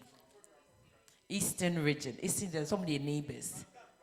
That's branch 3. And then Takrady is branch. Don't worry, you all understand when you become full members. So, but let me see by hands those from Eastern who have come here. Congratulations, thank you so much for joining us. So the reason why I'm mentioning all these branches is that by virtue of your location, you do have a home place that you can go to when it comes to GHIE. Right now we are in Engineer Pinto's environment. Please give it up for the branch 4 chair, Engineer Pinto. Please give them a wave. And the reason why I mention is that I think he has an upcoming activity that he wants me to mention. And whilst you're in Accra, if you can come, even if you're not a branch 4 member, it's open to all. Is that right, Engineer Pinto? Okay. So we have the Ghana Energy Sector Infrastructure Bottleneck, which is an important of GPP2 and onshore natural gas pipeline. And that will be happening on the 3rd of September, 2026. And that will be happening here at the Ghana Institution of Engineering in the Engineering Center. So please make it on your calendar, mark it on your calendar, make sure that you attend. All the beautiful, beautiful women that are joining, will be joining the ever so fabulous women in engineering. And so we will be welcoming all of you. I think we'll take a picture and we'll take your numbers and we will put you on our various platforms and then we will engage you from there. I won't detract from the program any further. I know we have one more announcement on our engineering excellence and we'll show a video to that effect. And that is my future female engineering. Let me know that she is here and I hear you and we will induct you soon as well. All right. So we'll move on very quickly to our program where we have a very, very special guest that we want to address you, the inductees. And let me take the opportunity to introduce him to you. So today we have with us Engineer Kwabena Pepena, who is a seasoned electrical engineer and energy policy expert with over 33 years of experience in the power sector across West Africa. He currently serves as the managing director of the Electricity Company of Ghana, ECG, Ghana's largest electricity distribution utility.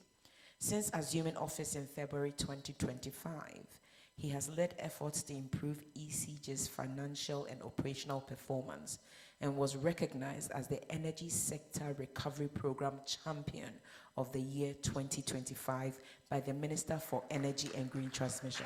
Please give him a round of applause. Prior to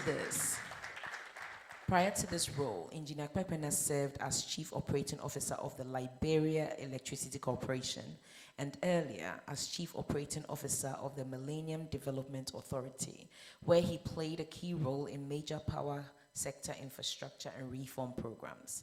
He began his career at ECG in 1992 and rose to become Director of Engineering, leading several major projects supported by international development. He holds an MSc in Energy from Bai Norwegian Business School, a BSc in Electrical and Electronic Engineering from KNUST, and a Diploma in Theology from Trinity Theological Seminary.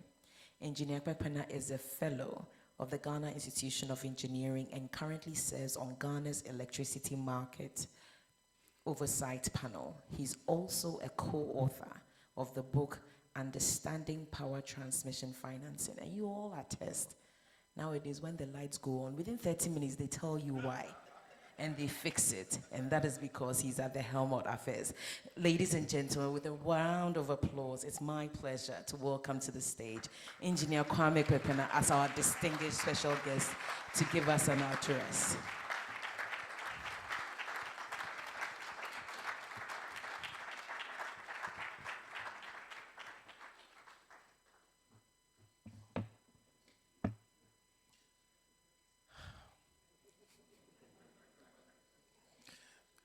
Thank you for the introduction, and thank the Ghana Institution of Engineering for giving me the opportunity to be the guest speaker today. Engineer President, Engineer President-elect, past presidents and council members,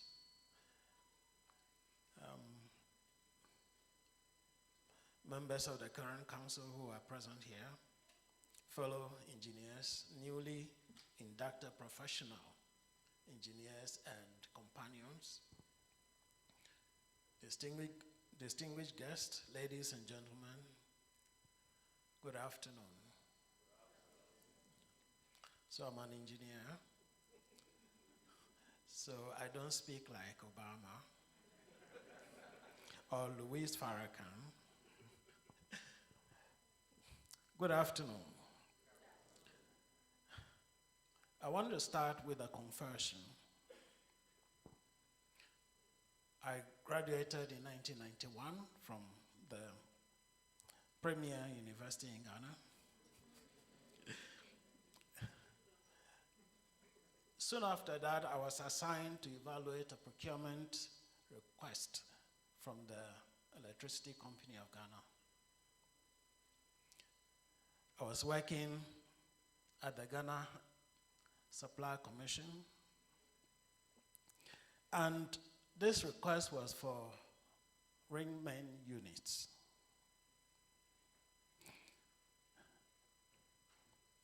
I studied the specifications, I read the manuals, I reviewed all the documents that accompanied all the bids. With all that effort, I still had no idea what an RMU was for. But I called myself an engineer, and an electrical engineer, and this equipment was for Electricity Company of Ghana Limited. So I ought to have known that, but I couldn't. That moment changed my life. I decided immediately to apply to ECG for a job. I had originally hoped to be a teaching assistant. I was invited to be a teaching assistant, but fate, or maybe the National Service Secretariat, they had different plans for me. So after 2 unsuccessful weeks of searching campus accommodation, I was posted to Accra, so I had to come back to Accra. The Ghana Supply Commission was a very busy and exciting place for a young graduate. It was headed by a retired colonel of the Ghanaian Armed Forces who managed the institution with military precision. Most people were terrified of him. One day, during a meeting, I disagreed with him. And I said it. The room was silent. Everyone expected a nuclear bomb. Instead, the colonel looked at me for a while, and I felt like it was just for a brief moment, but it was like an eternity for me. And then he simply asked, "Can you explain your reasoning?" That experience taught me an important lesson very early in my career. Many of the barriers we fear are imaginary. Sometimes the only thing standing between us and the opportunity in front of us is the courage to speak. Not long afterwards, I encountered an actual RMU. After that evaluation, I made a decision I resolved that I wanted to become what I called a real engineer. So I applied to ECG. Many people tried to stop me. The Ghana Supply Commission was paying me significantly more than what ECG was offering. In fact, I was earning, even as a national service person, 84,000 cedis. The old cedis, not today's cedis. Okay? The ECG appointment letter said I would be paid 26,500.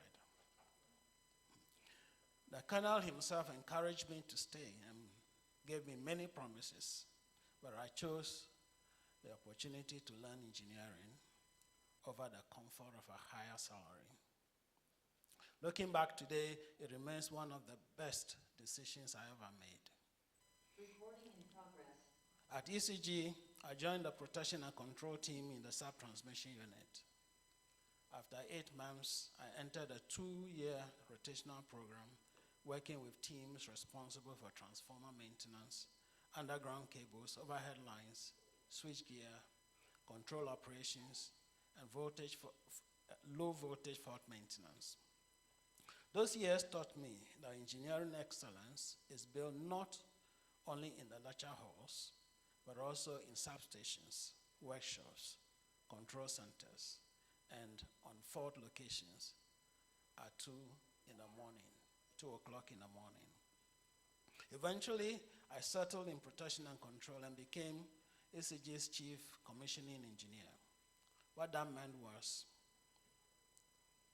if I didn't give the word, no one energized any new equipment or refurbished equipment or equipment that had been taken out of service and maintained.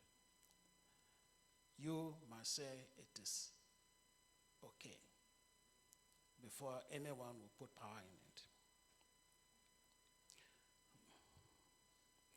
It was a fascinating role, but after 6 years, I became uncomfortable. Not because the work was difficult, but because it had become too comfortable. I had learned a great deal, but I was no longer learning enough. So in 1998, I left for a master's program in energy management and returned to ECG in 2001, determined to broaden my horizons. By then, most of the engineers I had joined ECG with had progressed further in the organization.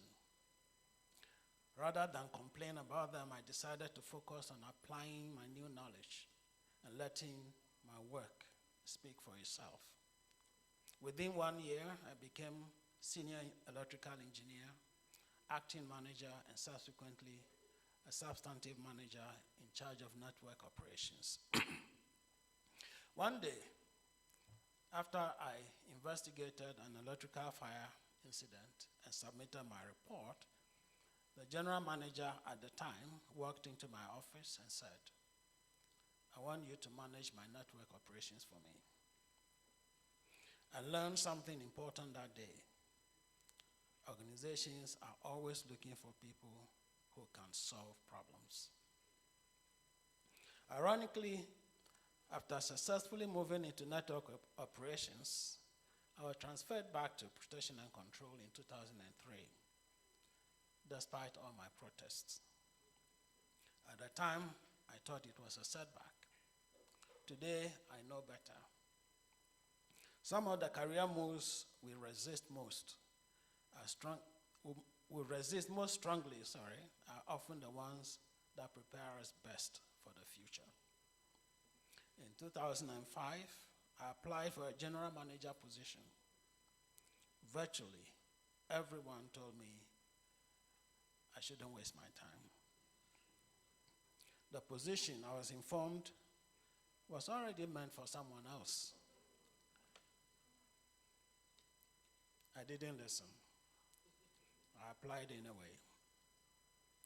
I was not certain I would get the job, but I was certain that if capable people never put themselves forward because the odds are unfavorable, then nothing changes. I got a position. A year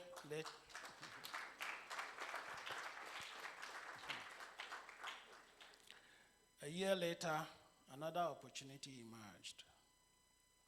The director of engineering asked me to prepare a proposal for about $20 million in World Bank funding.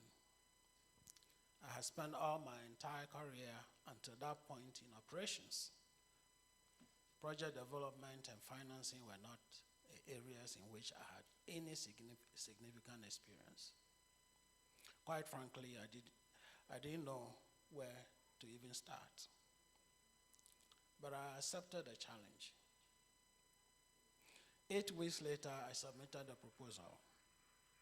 Within an hour of reading it, the director of engineering had spoken to my boss, who was the director of operations, and arranged my transfer into the engineering directorate. That single assignment changed the direction of my career.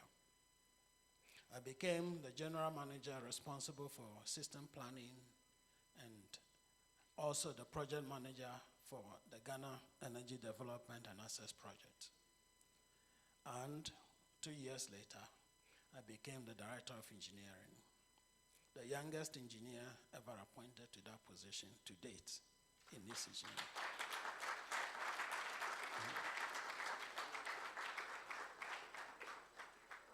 The lesson was becoming increasingly clear.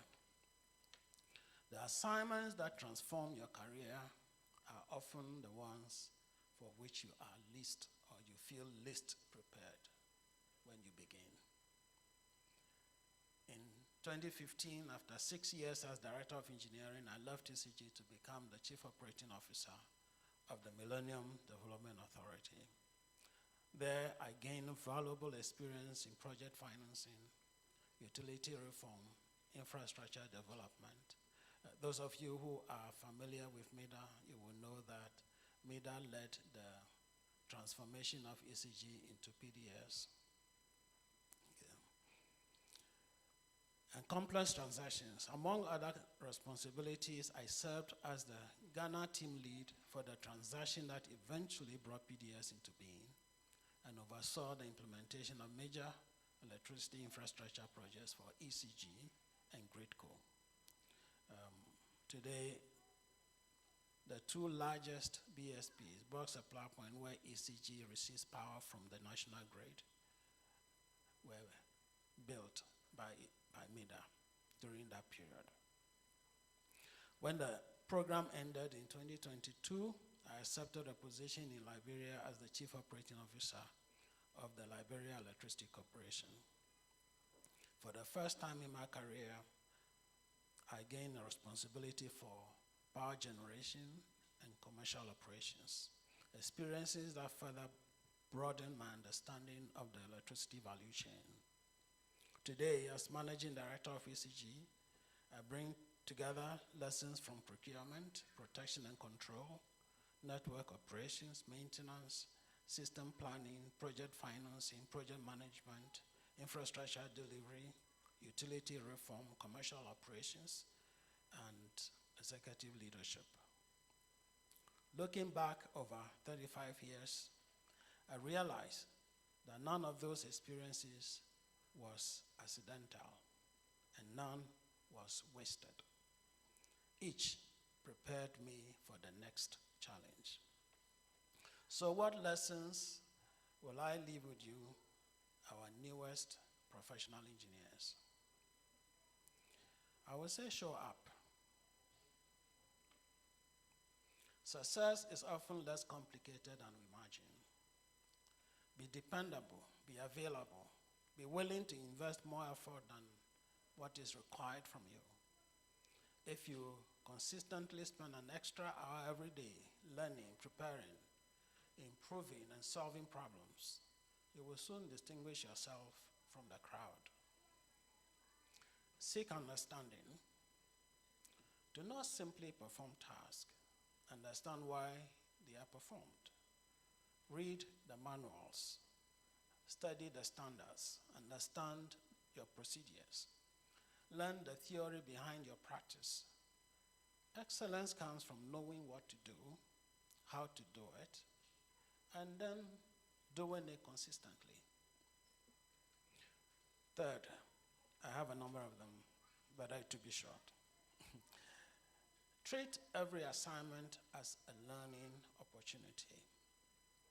Some of the most important lessons in my career came not from formal training programs, but from difficult assignments I initially knew very little about. Capacity building is not something that happens only in the classrooms. It happens every day at work with every assignment that your supervisor gives. Never stop learning. Engineering knowledge alone is rarely sufficient to lead organizations. Learn about leadership, finance, communication, strategy. Today, you need to learn about AI, negotiation skills, and human behavior.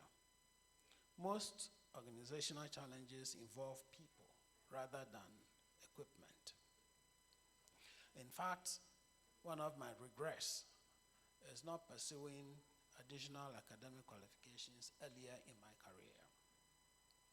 Make yourself visible. Document your work. Put your ideas into writing. Volunteer for difficult assignments. Do not hide your capabilities. Do not hide your capabilities and expect people to discover them accidentally. It never happens. A city set upon a hill cannot be hidden. Participate actively in your professional institutions. The GHIE, the Engineering Council, and other professional bodies provide invaluable opportunities to learn, contribute, to network, and develop leadership skills. When people are looking for individuals to solve problems or represent institutions, they often look for those who have consistently contributed.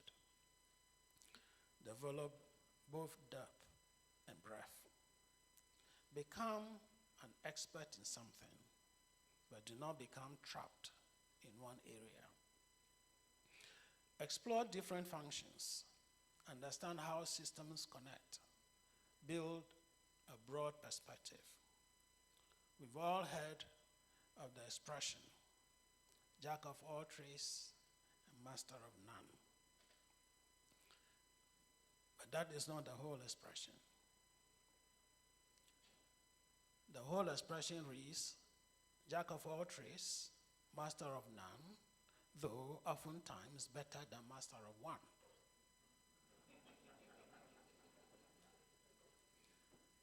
So my advice is slightly different.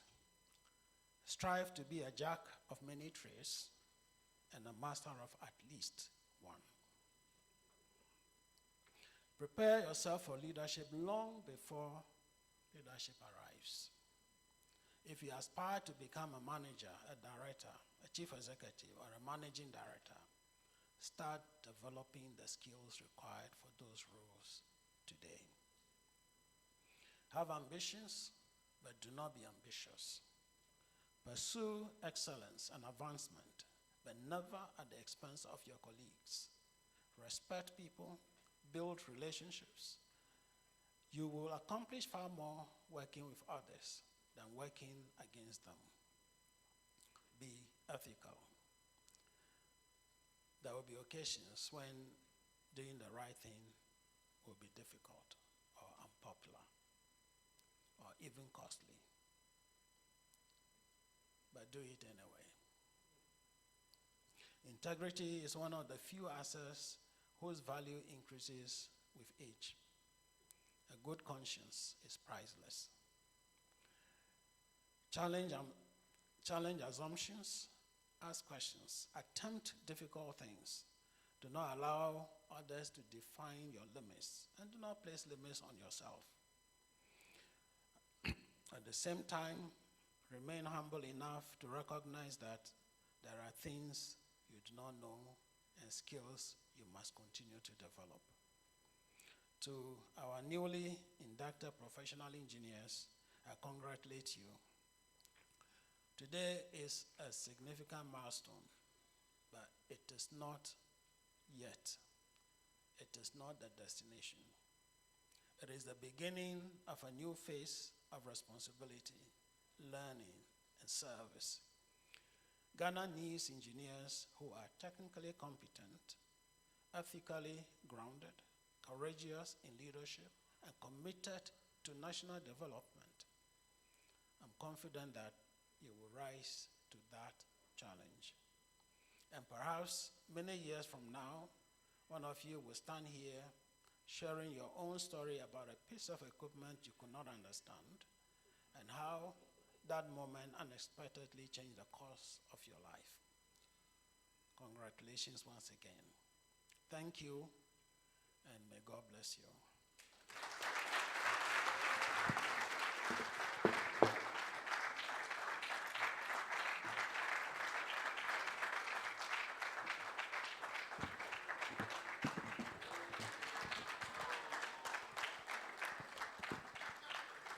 Thank you so much, Engineer Kwame Pepena. And truly, he has given us some wow words. I would agree with that one.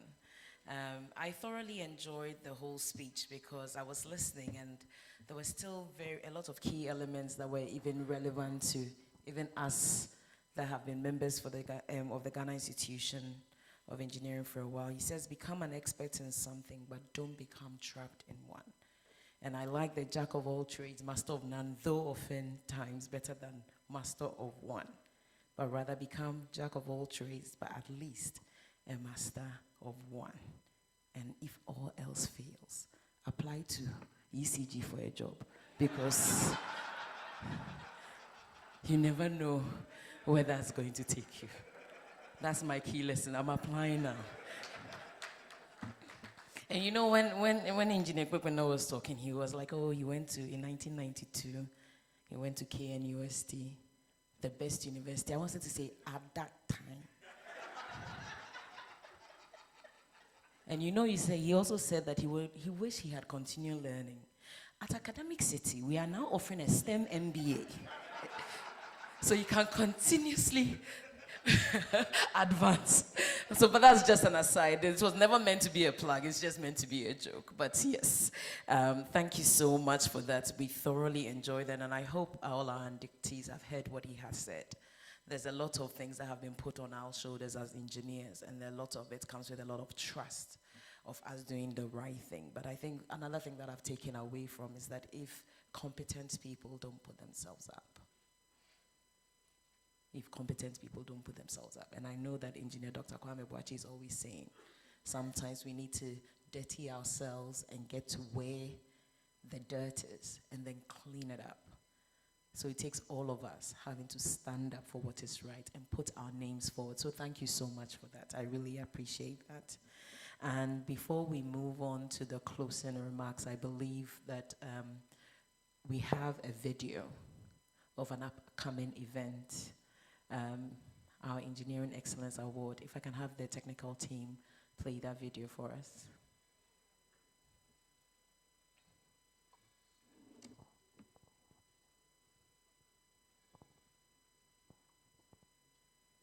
I believe you have encountered one engineer whose work deserves national recognition. Perhaps it may be a colleague, a project, an organization, a journalist whose work has touched you.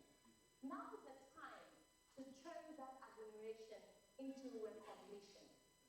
Before 15th September 2026, turn in your nomination because our next Engineering Excellence Award is just around the corner. Visit www.ghie.org.gh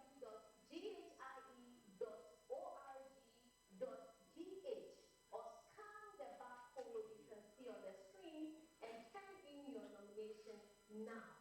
It is going to be excellent. It is truly going to be excellent. You have encountered. It's truly going to be excellent. So I hope you took the barcode. Can I just say that for this induction, you know, in Ghana, if you look at, when we're talking about engineering, a lot of people go into infrastructure because that's what we see. The civil people is what we know. But the real future world of work is in electrical and mechanical law. So we are the future. Please give yourselves a round of applause. We are taking over. All right. Before I call our ED to come and give us the closing remarks, there's this gentleman that whenever he's around, we can't help but, you know, take some small nuggets of excellence from him. I just recently published an article in a business roundtable, and I couldn't help but quote him. He has so many quotes that I live by. And once he's here, would like to give him the opportunity to say something for us. I'd like to welcome one of our past presidents, Engineer Dr. Kwame Boakye, to share a few remarks for us today.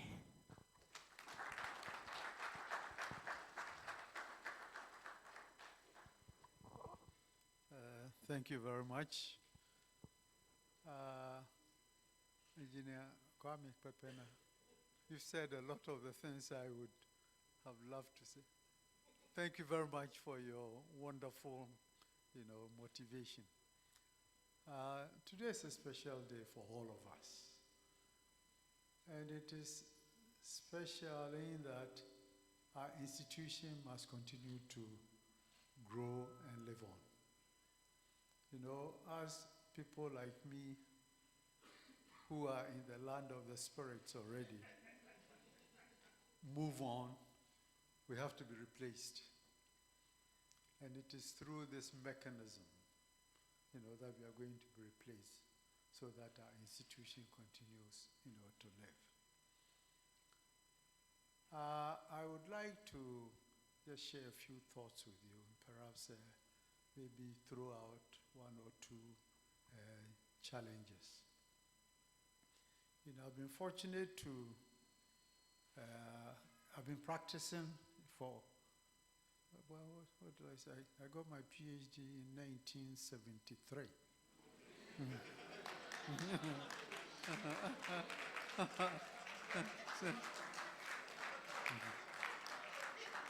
So that's over 60 years. So, I've learned a few things, since, then.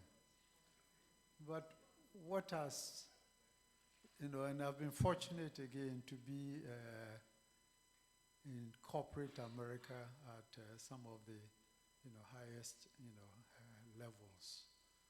I served as a corporate vice president and chief technology officer for, a Fortune 500 company, Harris Corporation. And those days, well before, in fact, we designed the communication systems for the drones. This was well before the drones. Those days they used to cost a lot. Now there's become, so I've been fortunate to have mingled with some of these, and I used to, mingle with some of the generals at the Pentagon, but, every now and then, when you got into, an argument with them, maybe not directly, they will essentially say, if you think you are so smart, go fix your home.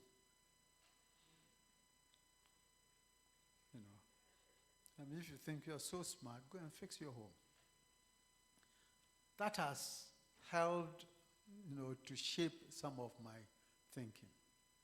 I also worked with a lot of lawyers because I did a lot of intellectual property and so on. But I'd like all of us to start by thinking about our continent, Africa. Think about Africa, the resources that we have been blessed with, all the minerals. We walk on the minerals and so on. And yet, we are the poorest continent. Think about that again. It's a paradox. Why because somehow we have not been able to take that endowment and add value to it. And how do you add value? It is engineering. You cannot develop without engineering. Africa has energy resources, and yet we are probably the darkest. In fact, we produce all this energy, and yet we are not even using electricity in many of our homes and so on. Okay? And we have a lot of vibrant youth who can solve a lot of problems. And yet, if today we put a ship on the coast and say, who wants to leave this continent? Everybody will be gone. And I think those are the things which should begin to motivate us to break what I call the paradox of Africa. And that paradox of Africa can be broken only through engineering. Engineering is about solving the problems of society. You've got to take what good sense God has given us, the principles of science, the development of technology, innovation, fold all that into solving problems of society. And that's what you have engineering. And what did you get?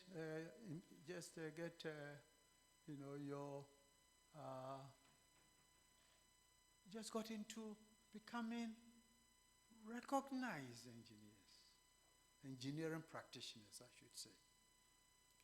So how do you use that to break the paradox of, Africa? And I challenge you that your mission from here on is to help break that paradox, of Africa. And this is the reason why, one of my quotes is that Ghana, Africa, we are going nowhere without engineering. We can't solve the problem without engineering. And that puts a special responsibility on us. We, in the engineering profession, have a special responsibility to the continent to break it out of its current paradox. How do we do that? We don't do that just by, meeting here and talking to ourselves. We have to get into the society. We have to become leaders in the society. And I think our guest speaker gave us how can we become leaders in our society. You got to show up. You got to prepare yourself. And we have to make sure that we become leaders across various sectors of the society. I expect that in our churches, we will become leaders, because engineering is about solving problems. If there are problems in the church, let us use our engineering, capability to help solve those problems. If you go to our traditional meetings at home and so on, let us use that capacity to help solve those problems. And very importantly, we need to make sure that at our national leadership level, we occupy those positions. Nobody is going to invite you. You have to push yourself. And I think as a group, as a community, we need to challenge each other and support each other to make sure that we get into those positions. In fact, we need to start asking ourselves, how many of us are in parliament? How many of us are in the district assemblies? How many of us are in the cabinet? And at some point, we have to say, how many engineering practitioners have become presidents of this country? Particularly the young ones. Don't be afraid of politics. And as she said, if it is dirty, we can also be dirty. Now, fortunately, because we are engineers, we also know how to clean ourselves up. So let us push and push and push. Now, the other thing that I also have learned over time, that it is not enough for you to be good. And one of my other quotes is that we have a lot of individual excellence. You hear that this Ghanaian has done this African has done that, and yet we are still poor as a continent.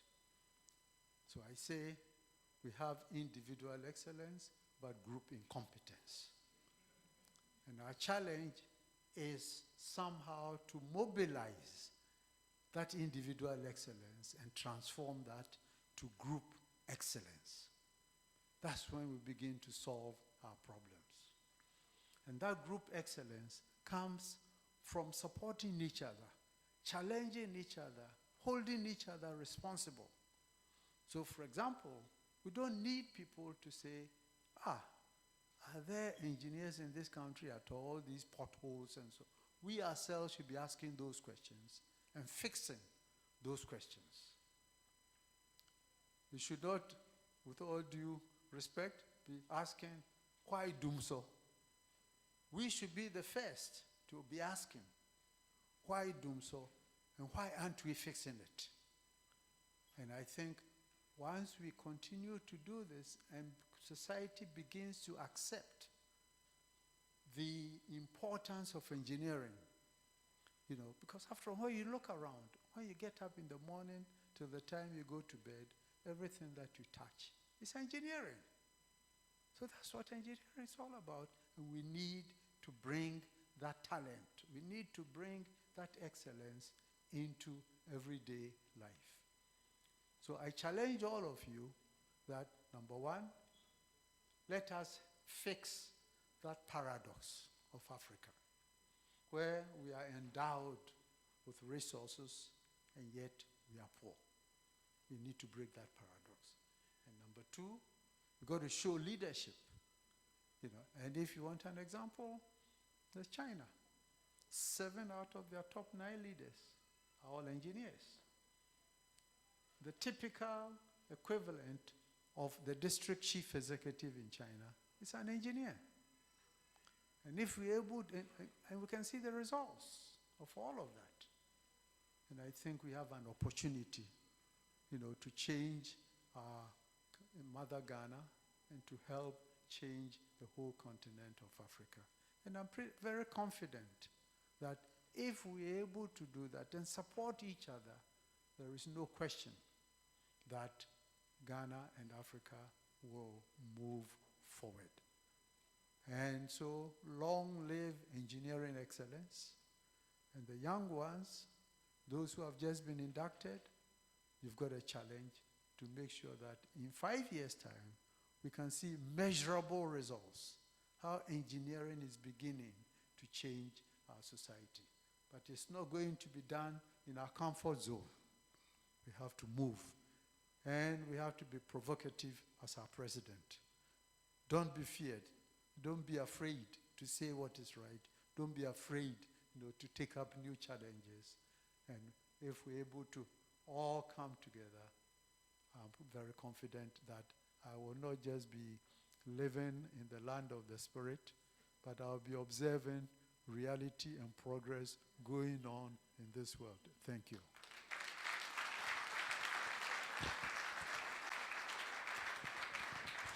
Thank you so much, Engineer Dr. Kwame Boakye. So Africa is going nowhere without engineering. Listen, these quotes, you're getting them for free. I'm going to meet him. We are going to publish a book and we'll sell it. So today, make the notes for free. But very soon, they will be charged. And just coming back off the back of that, I want to take the opportunity to announce one of the things that Women in Engineering is doing this week. We are doing a wine roundtable that is called Leading Beyond the Technical, Preparing Practitioners for Leadership and Influence, which just aligns exactly with what Dr. Kwame Boakye is saying. And I believe The link to join will be on all the various social media pages, for both for GHIE and for Women in Engineering. So anybody who would like to join us on Thursday, 12 o'clock, just for 1 hour, an interactive session on how you can lead beyond the technical, please join us then. So we've heard some really, really wise words from Engineer Dr. Kwame Boachi, and we had some amazing, powerful words from Engineer Kwame Pepena, our special guest. So let's go from one Pepena to another Pepena. Do you know that? They said that behind every successful man, there's a what? No, you're right. It's behind the other. So beside every successful man, you have an even more powerful woman. And now ED, Engineer Dr. Pepena, the wife of Engineer Kwame Pepena. I want to call her to give us our closing remarks. Please give her a round of applause. Thank you so much. You have managed to say it. Hey.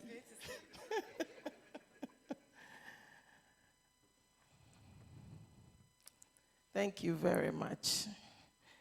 I will give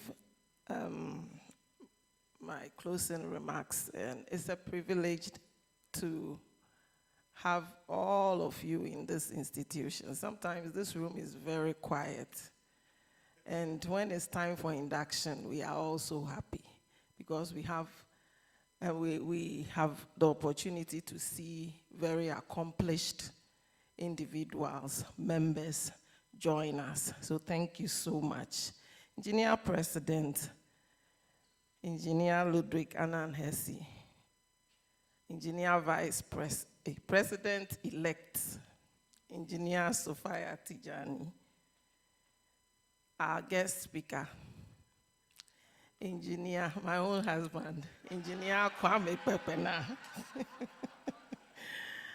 past presidents, Engineer Dr. Kwame Boachi and Engineer Aye, Chair of the Membership Committee, Engineer Dr. Michael Bekoy, our Honorable MC, Engineer Dr. Lucy Ejapo, Women in Engineering President, Engineer Naki Tete Anowi, our ESCO member for professional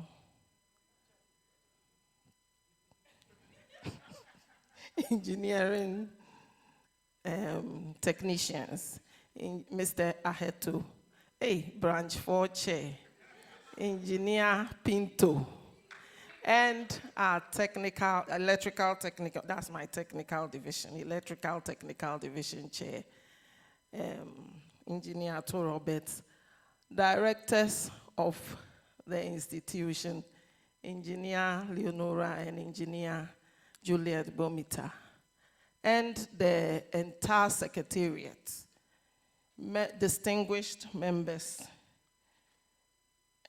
our newly inducted professional engineers, professional technicians, companion members, and professional engineering technologists. As we bring this afternoon's ceremony to a close, I wish to express our very sincere gratitude to God first and foremost, and to everyone who has joined us, those online as well, and have contributed to the success of this program. I think we all deserve an applaud and a clap. I have just one message for our newly inducted professional engineers. Before you leave here, search for the channel for Ghana Institution of Engineering, the WhatsApp channel, and join. And we want to say that today marks a very important step in your lives. You have started your professional journeys, and a renewed responsibility lies on you now to practice engineering with competency, integrity, and due regard for the safety and welfare of society. So we thank you all very specially, our guest speaker. You have done amazingly well. In fact, I learned a lot. You know, I don't get to hear all these words from him. So I also learned a lot. Thank you very much for your address and for your words of encouragement. And to our members, I encourage you to remain actively involved. That's why I ask you to join the WhatsApp channel, because you find all our activities there. Search for the Ghana Institution of Engineering, and then you can be actively involved. And please, professional engineers, use the title ING without a dot, very prestigiously, always representing professionalism, excellence, and service. And so once again, we congratulate you all, and we say, may God bless our inductees, for the 49th induction ceremony. May God bless GHIE, and may God bless our homeland, Ghana. Thank you.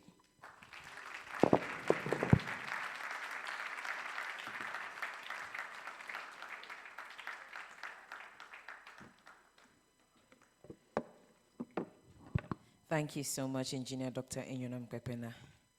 And as you were speaking, I was like, we don't want to know what you speak in your house, so it's okay. We'll focus on the notes that we are learning here. Fantastic. But did you see the way she was smiling when her husband, Charlie, worry, what's it? What's it? Worry.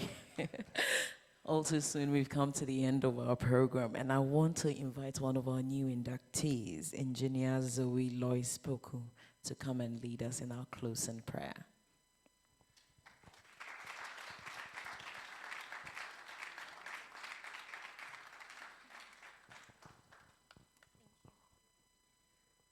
Good evening, everyone. In reverence to God, I'll ask that we please stand up.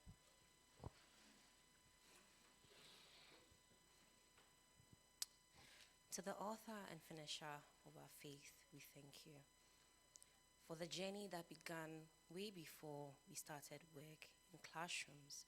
We thank you that you've brought us to the first stop. We give you all the glory, all the honor, and all the adoration. You are the originator of ideas, of purpose, and of our being. And we know that long before we thought we would be engineers, you had said that we would be so. And so we ask that you grant us the ability to be excellent, to walk with integrity, and to be competent in every single thing that we do. And at the end, not only will we bring honor to your name, but we will uplift the name of GHIE. We thank you. In Jesus' mighty name, amen. Thank you so much, Engineer Zoe. I think we've got ourselves a new MC. Would you agree? Zoe will be speaking, eh? Okay. There's a lot of work in GHI. You will find some for you. All right, so thank you so much. This brings us to the end of our event, but we'd like to take some pictures. We'll be taking them in divisions as well. So if I can have all council members, all our special guests, if they can arrange the chairs in front of us here, and then so if you can kindly have your seats, and then we'll be calling you out in groups, and then we'll be taking a group picture. I have been told to announce to you that the photographers that were taking your pictures at the front said that your pictures are already ready downstairs. So you can go downstairs and have a look, and then and take it from there. So the pictures they've been taking is available downstairs in the reception area, and you can go downstairs and then we take it from there. So we're going to start taking a group picture. We'll start off, all council members, our invited guests, presidents, past presidents, if you can kindly sit down. And then we will be calling each division by division. We will be taking the pictures division by division.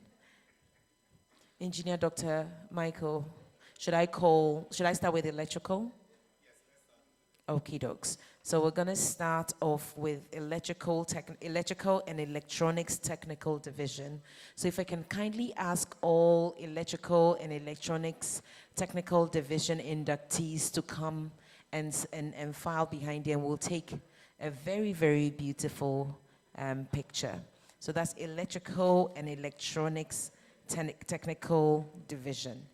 Electrical and electronics. And feel free to come on stage as well. So you can file behind, and some of you can come on stage as well.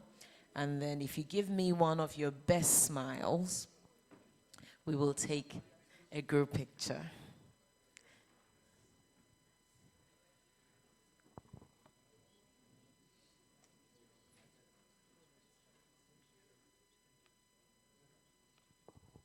So on the count of 3.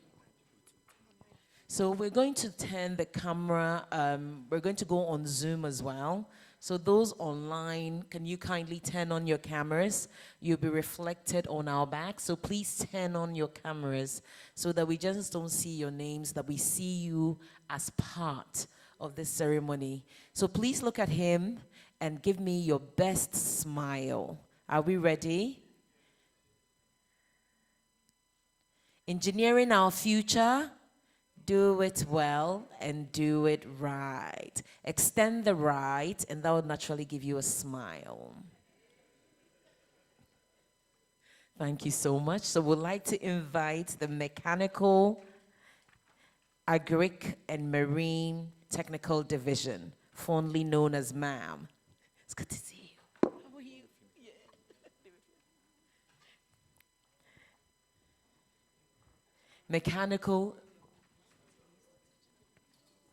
Mechanical, Agric, and Marine Technical Division.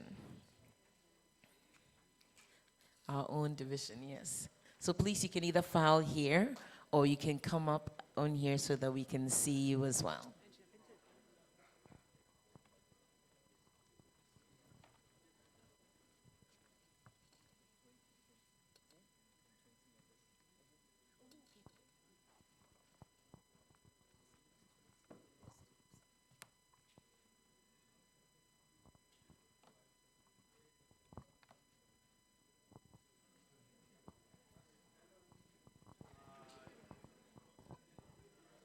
Engineering our future.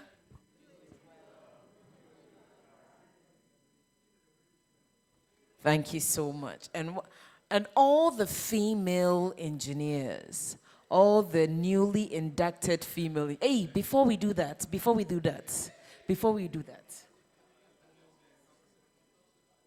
So if you can kindly take your seats, just as we started, our special guest will process out and then we will follow. Our special guest will process out. So we're going to take another picture with those who did the confirmation hearing and our companion member. If you can kindly come and let's take a beautiful picture with you. Please come to the front and we'll take a picture with you as well.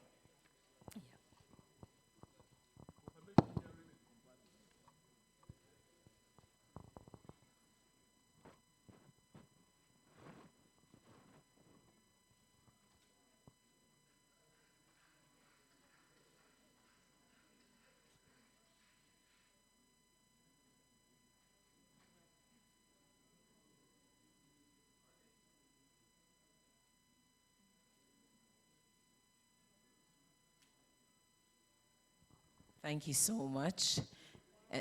And then wine, women in engineering. Don't worry, if you're a man, very soon we'll form mine. Why? For now. So all the female inductees, all the female engineers in the room, if you can kindly join us here.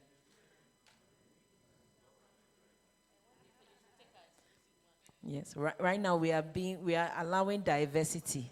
So the men can sit in, but after this, they will have to all get up.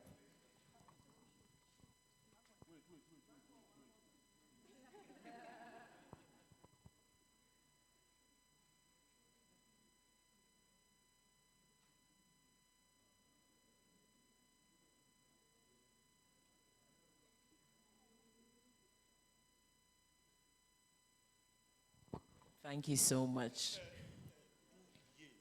Yes, please. So anyone who's here who's 35 and under, you automatically join the young engineers, or is it?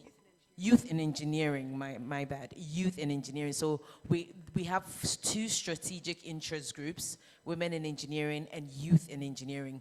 So I know if you think you are 35, you are not sure, you dare come. Everybody 35 and under, please come and let's take a picture, and then we see our youth in engineering. Hey, some people are getting up, you, if you say so. So our youth in engineering, anybody that is 35 and under.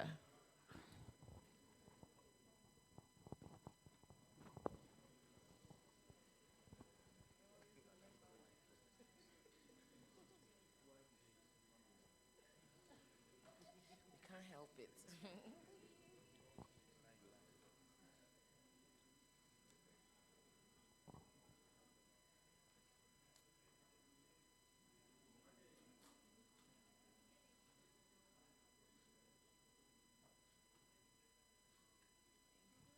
Okay, thank you. So our council members will process out.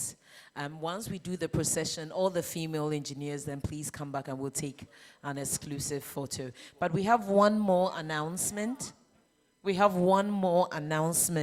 Engineer Pinto, our branch 4 chair, is looking for 20 active members.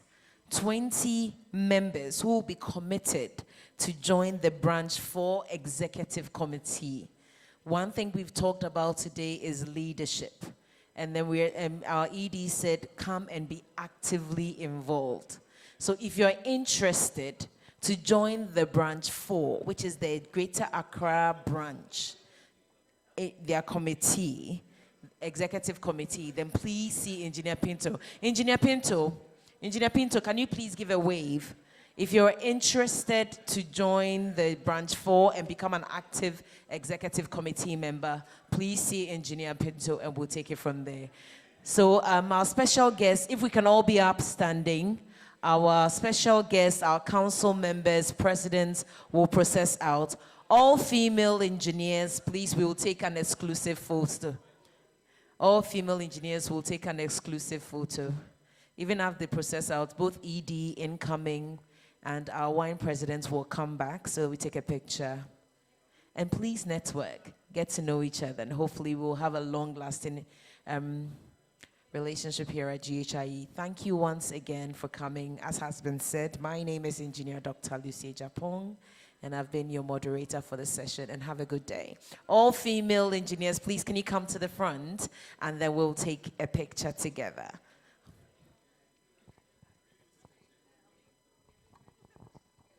Please,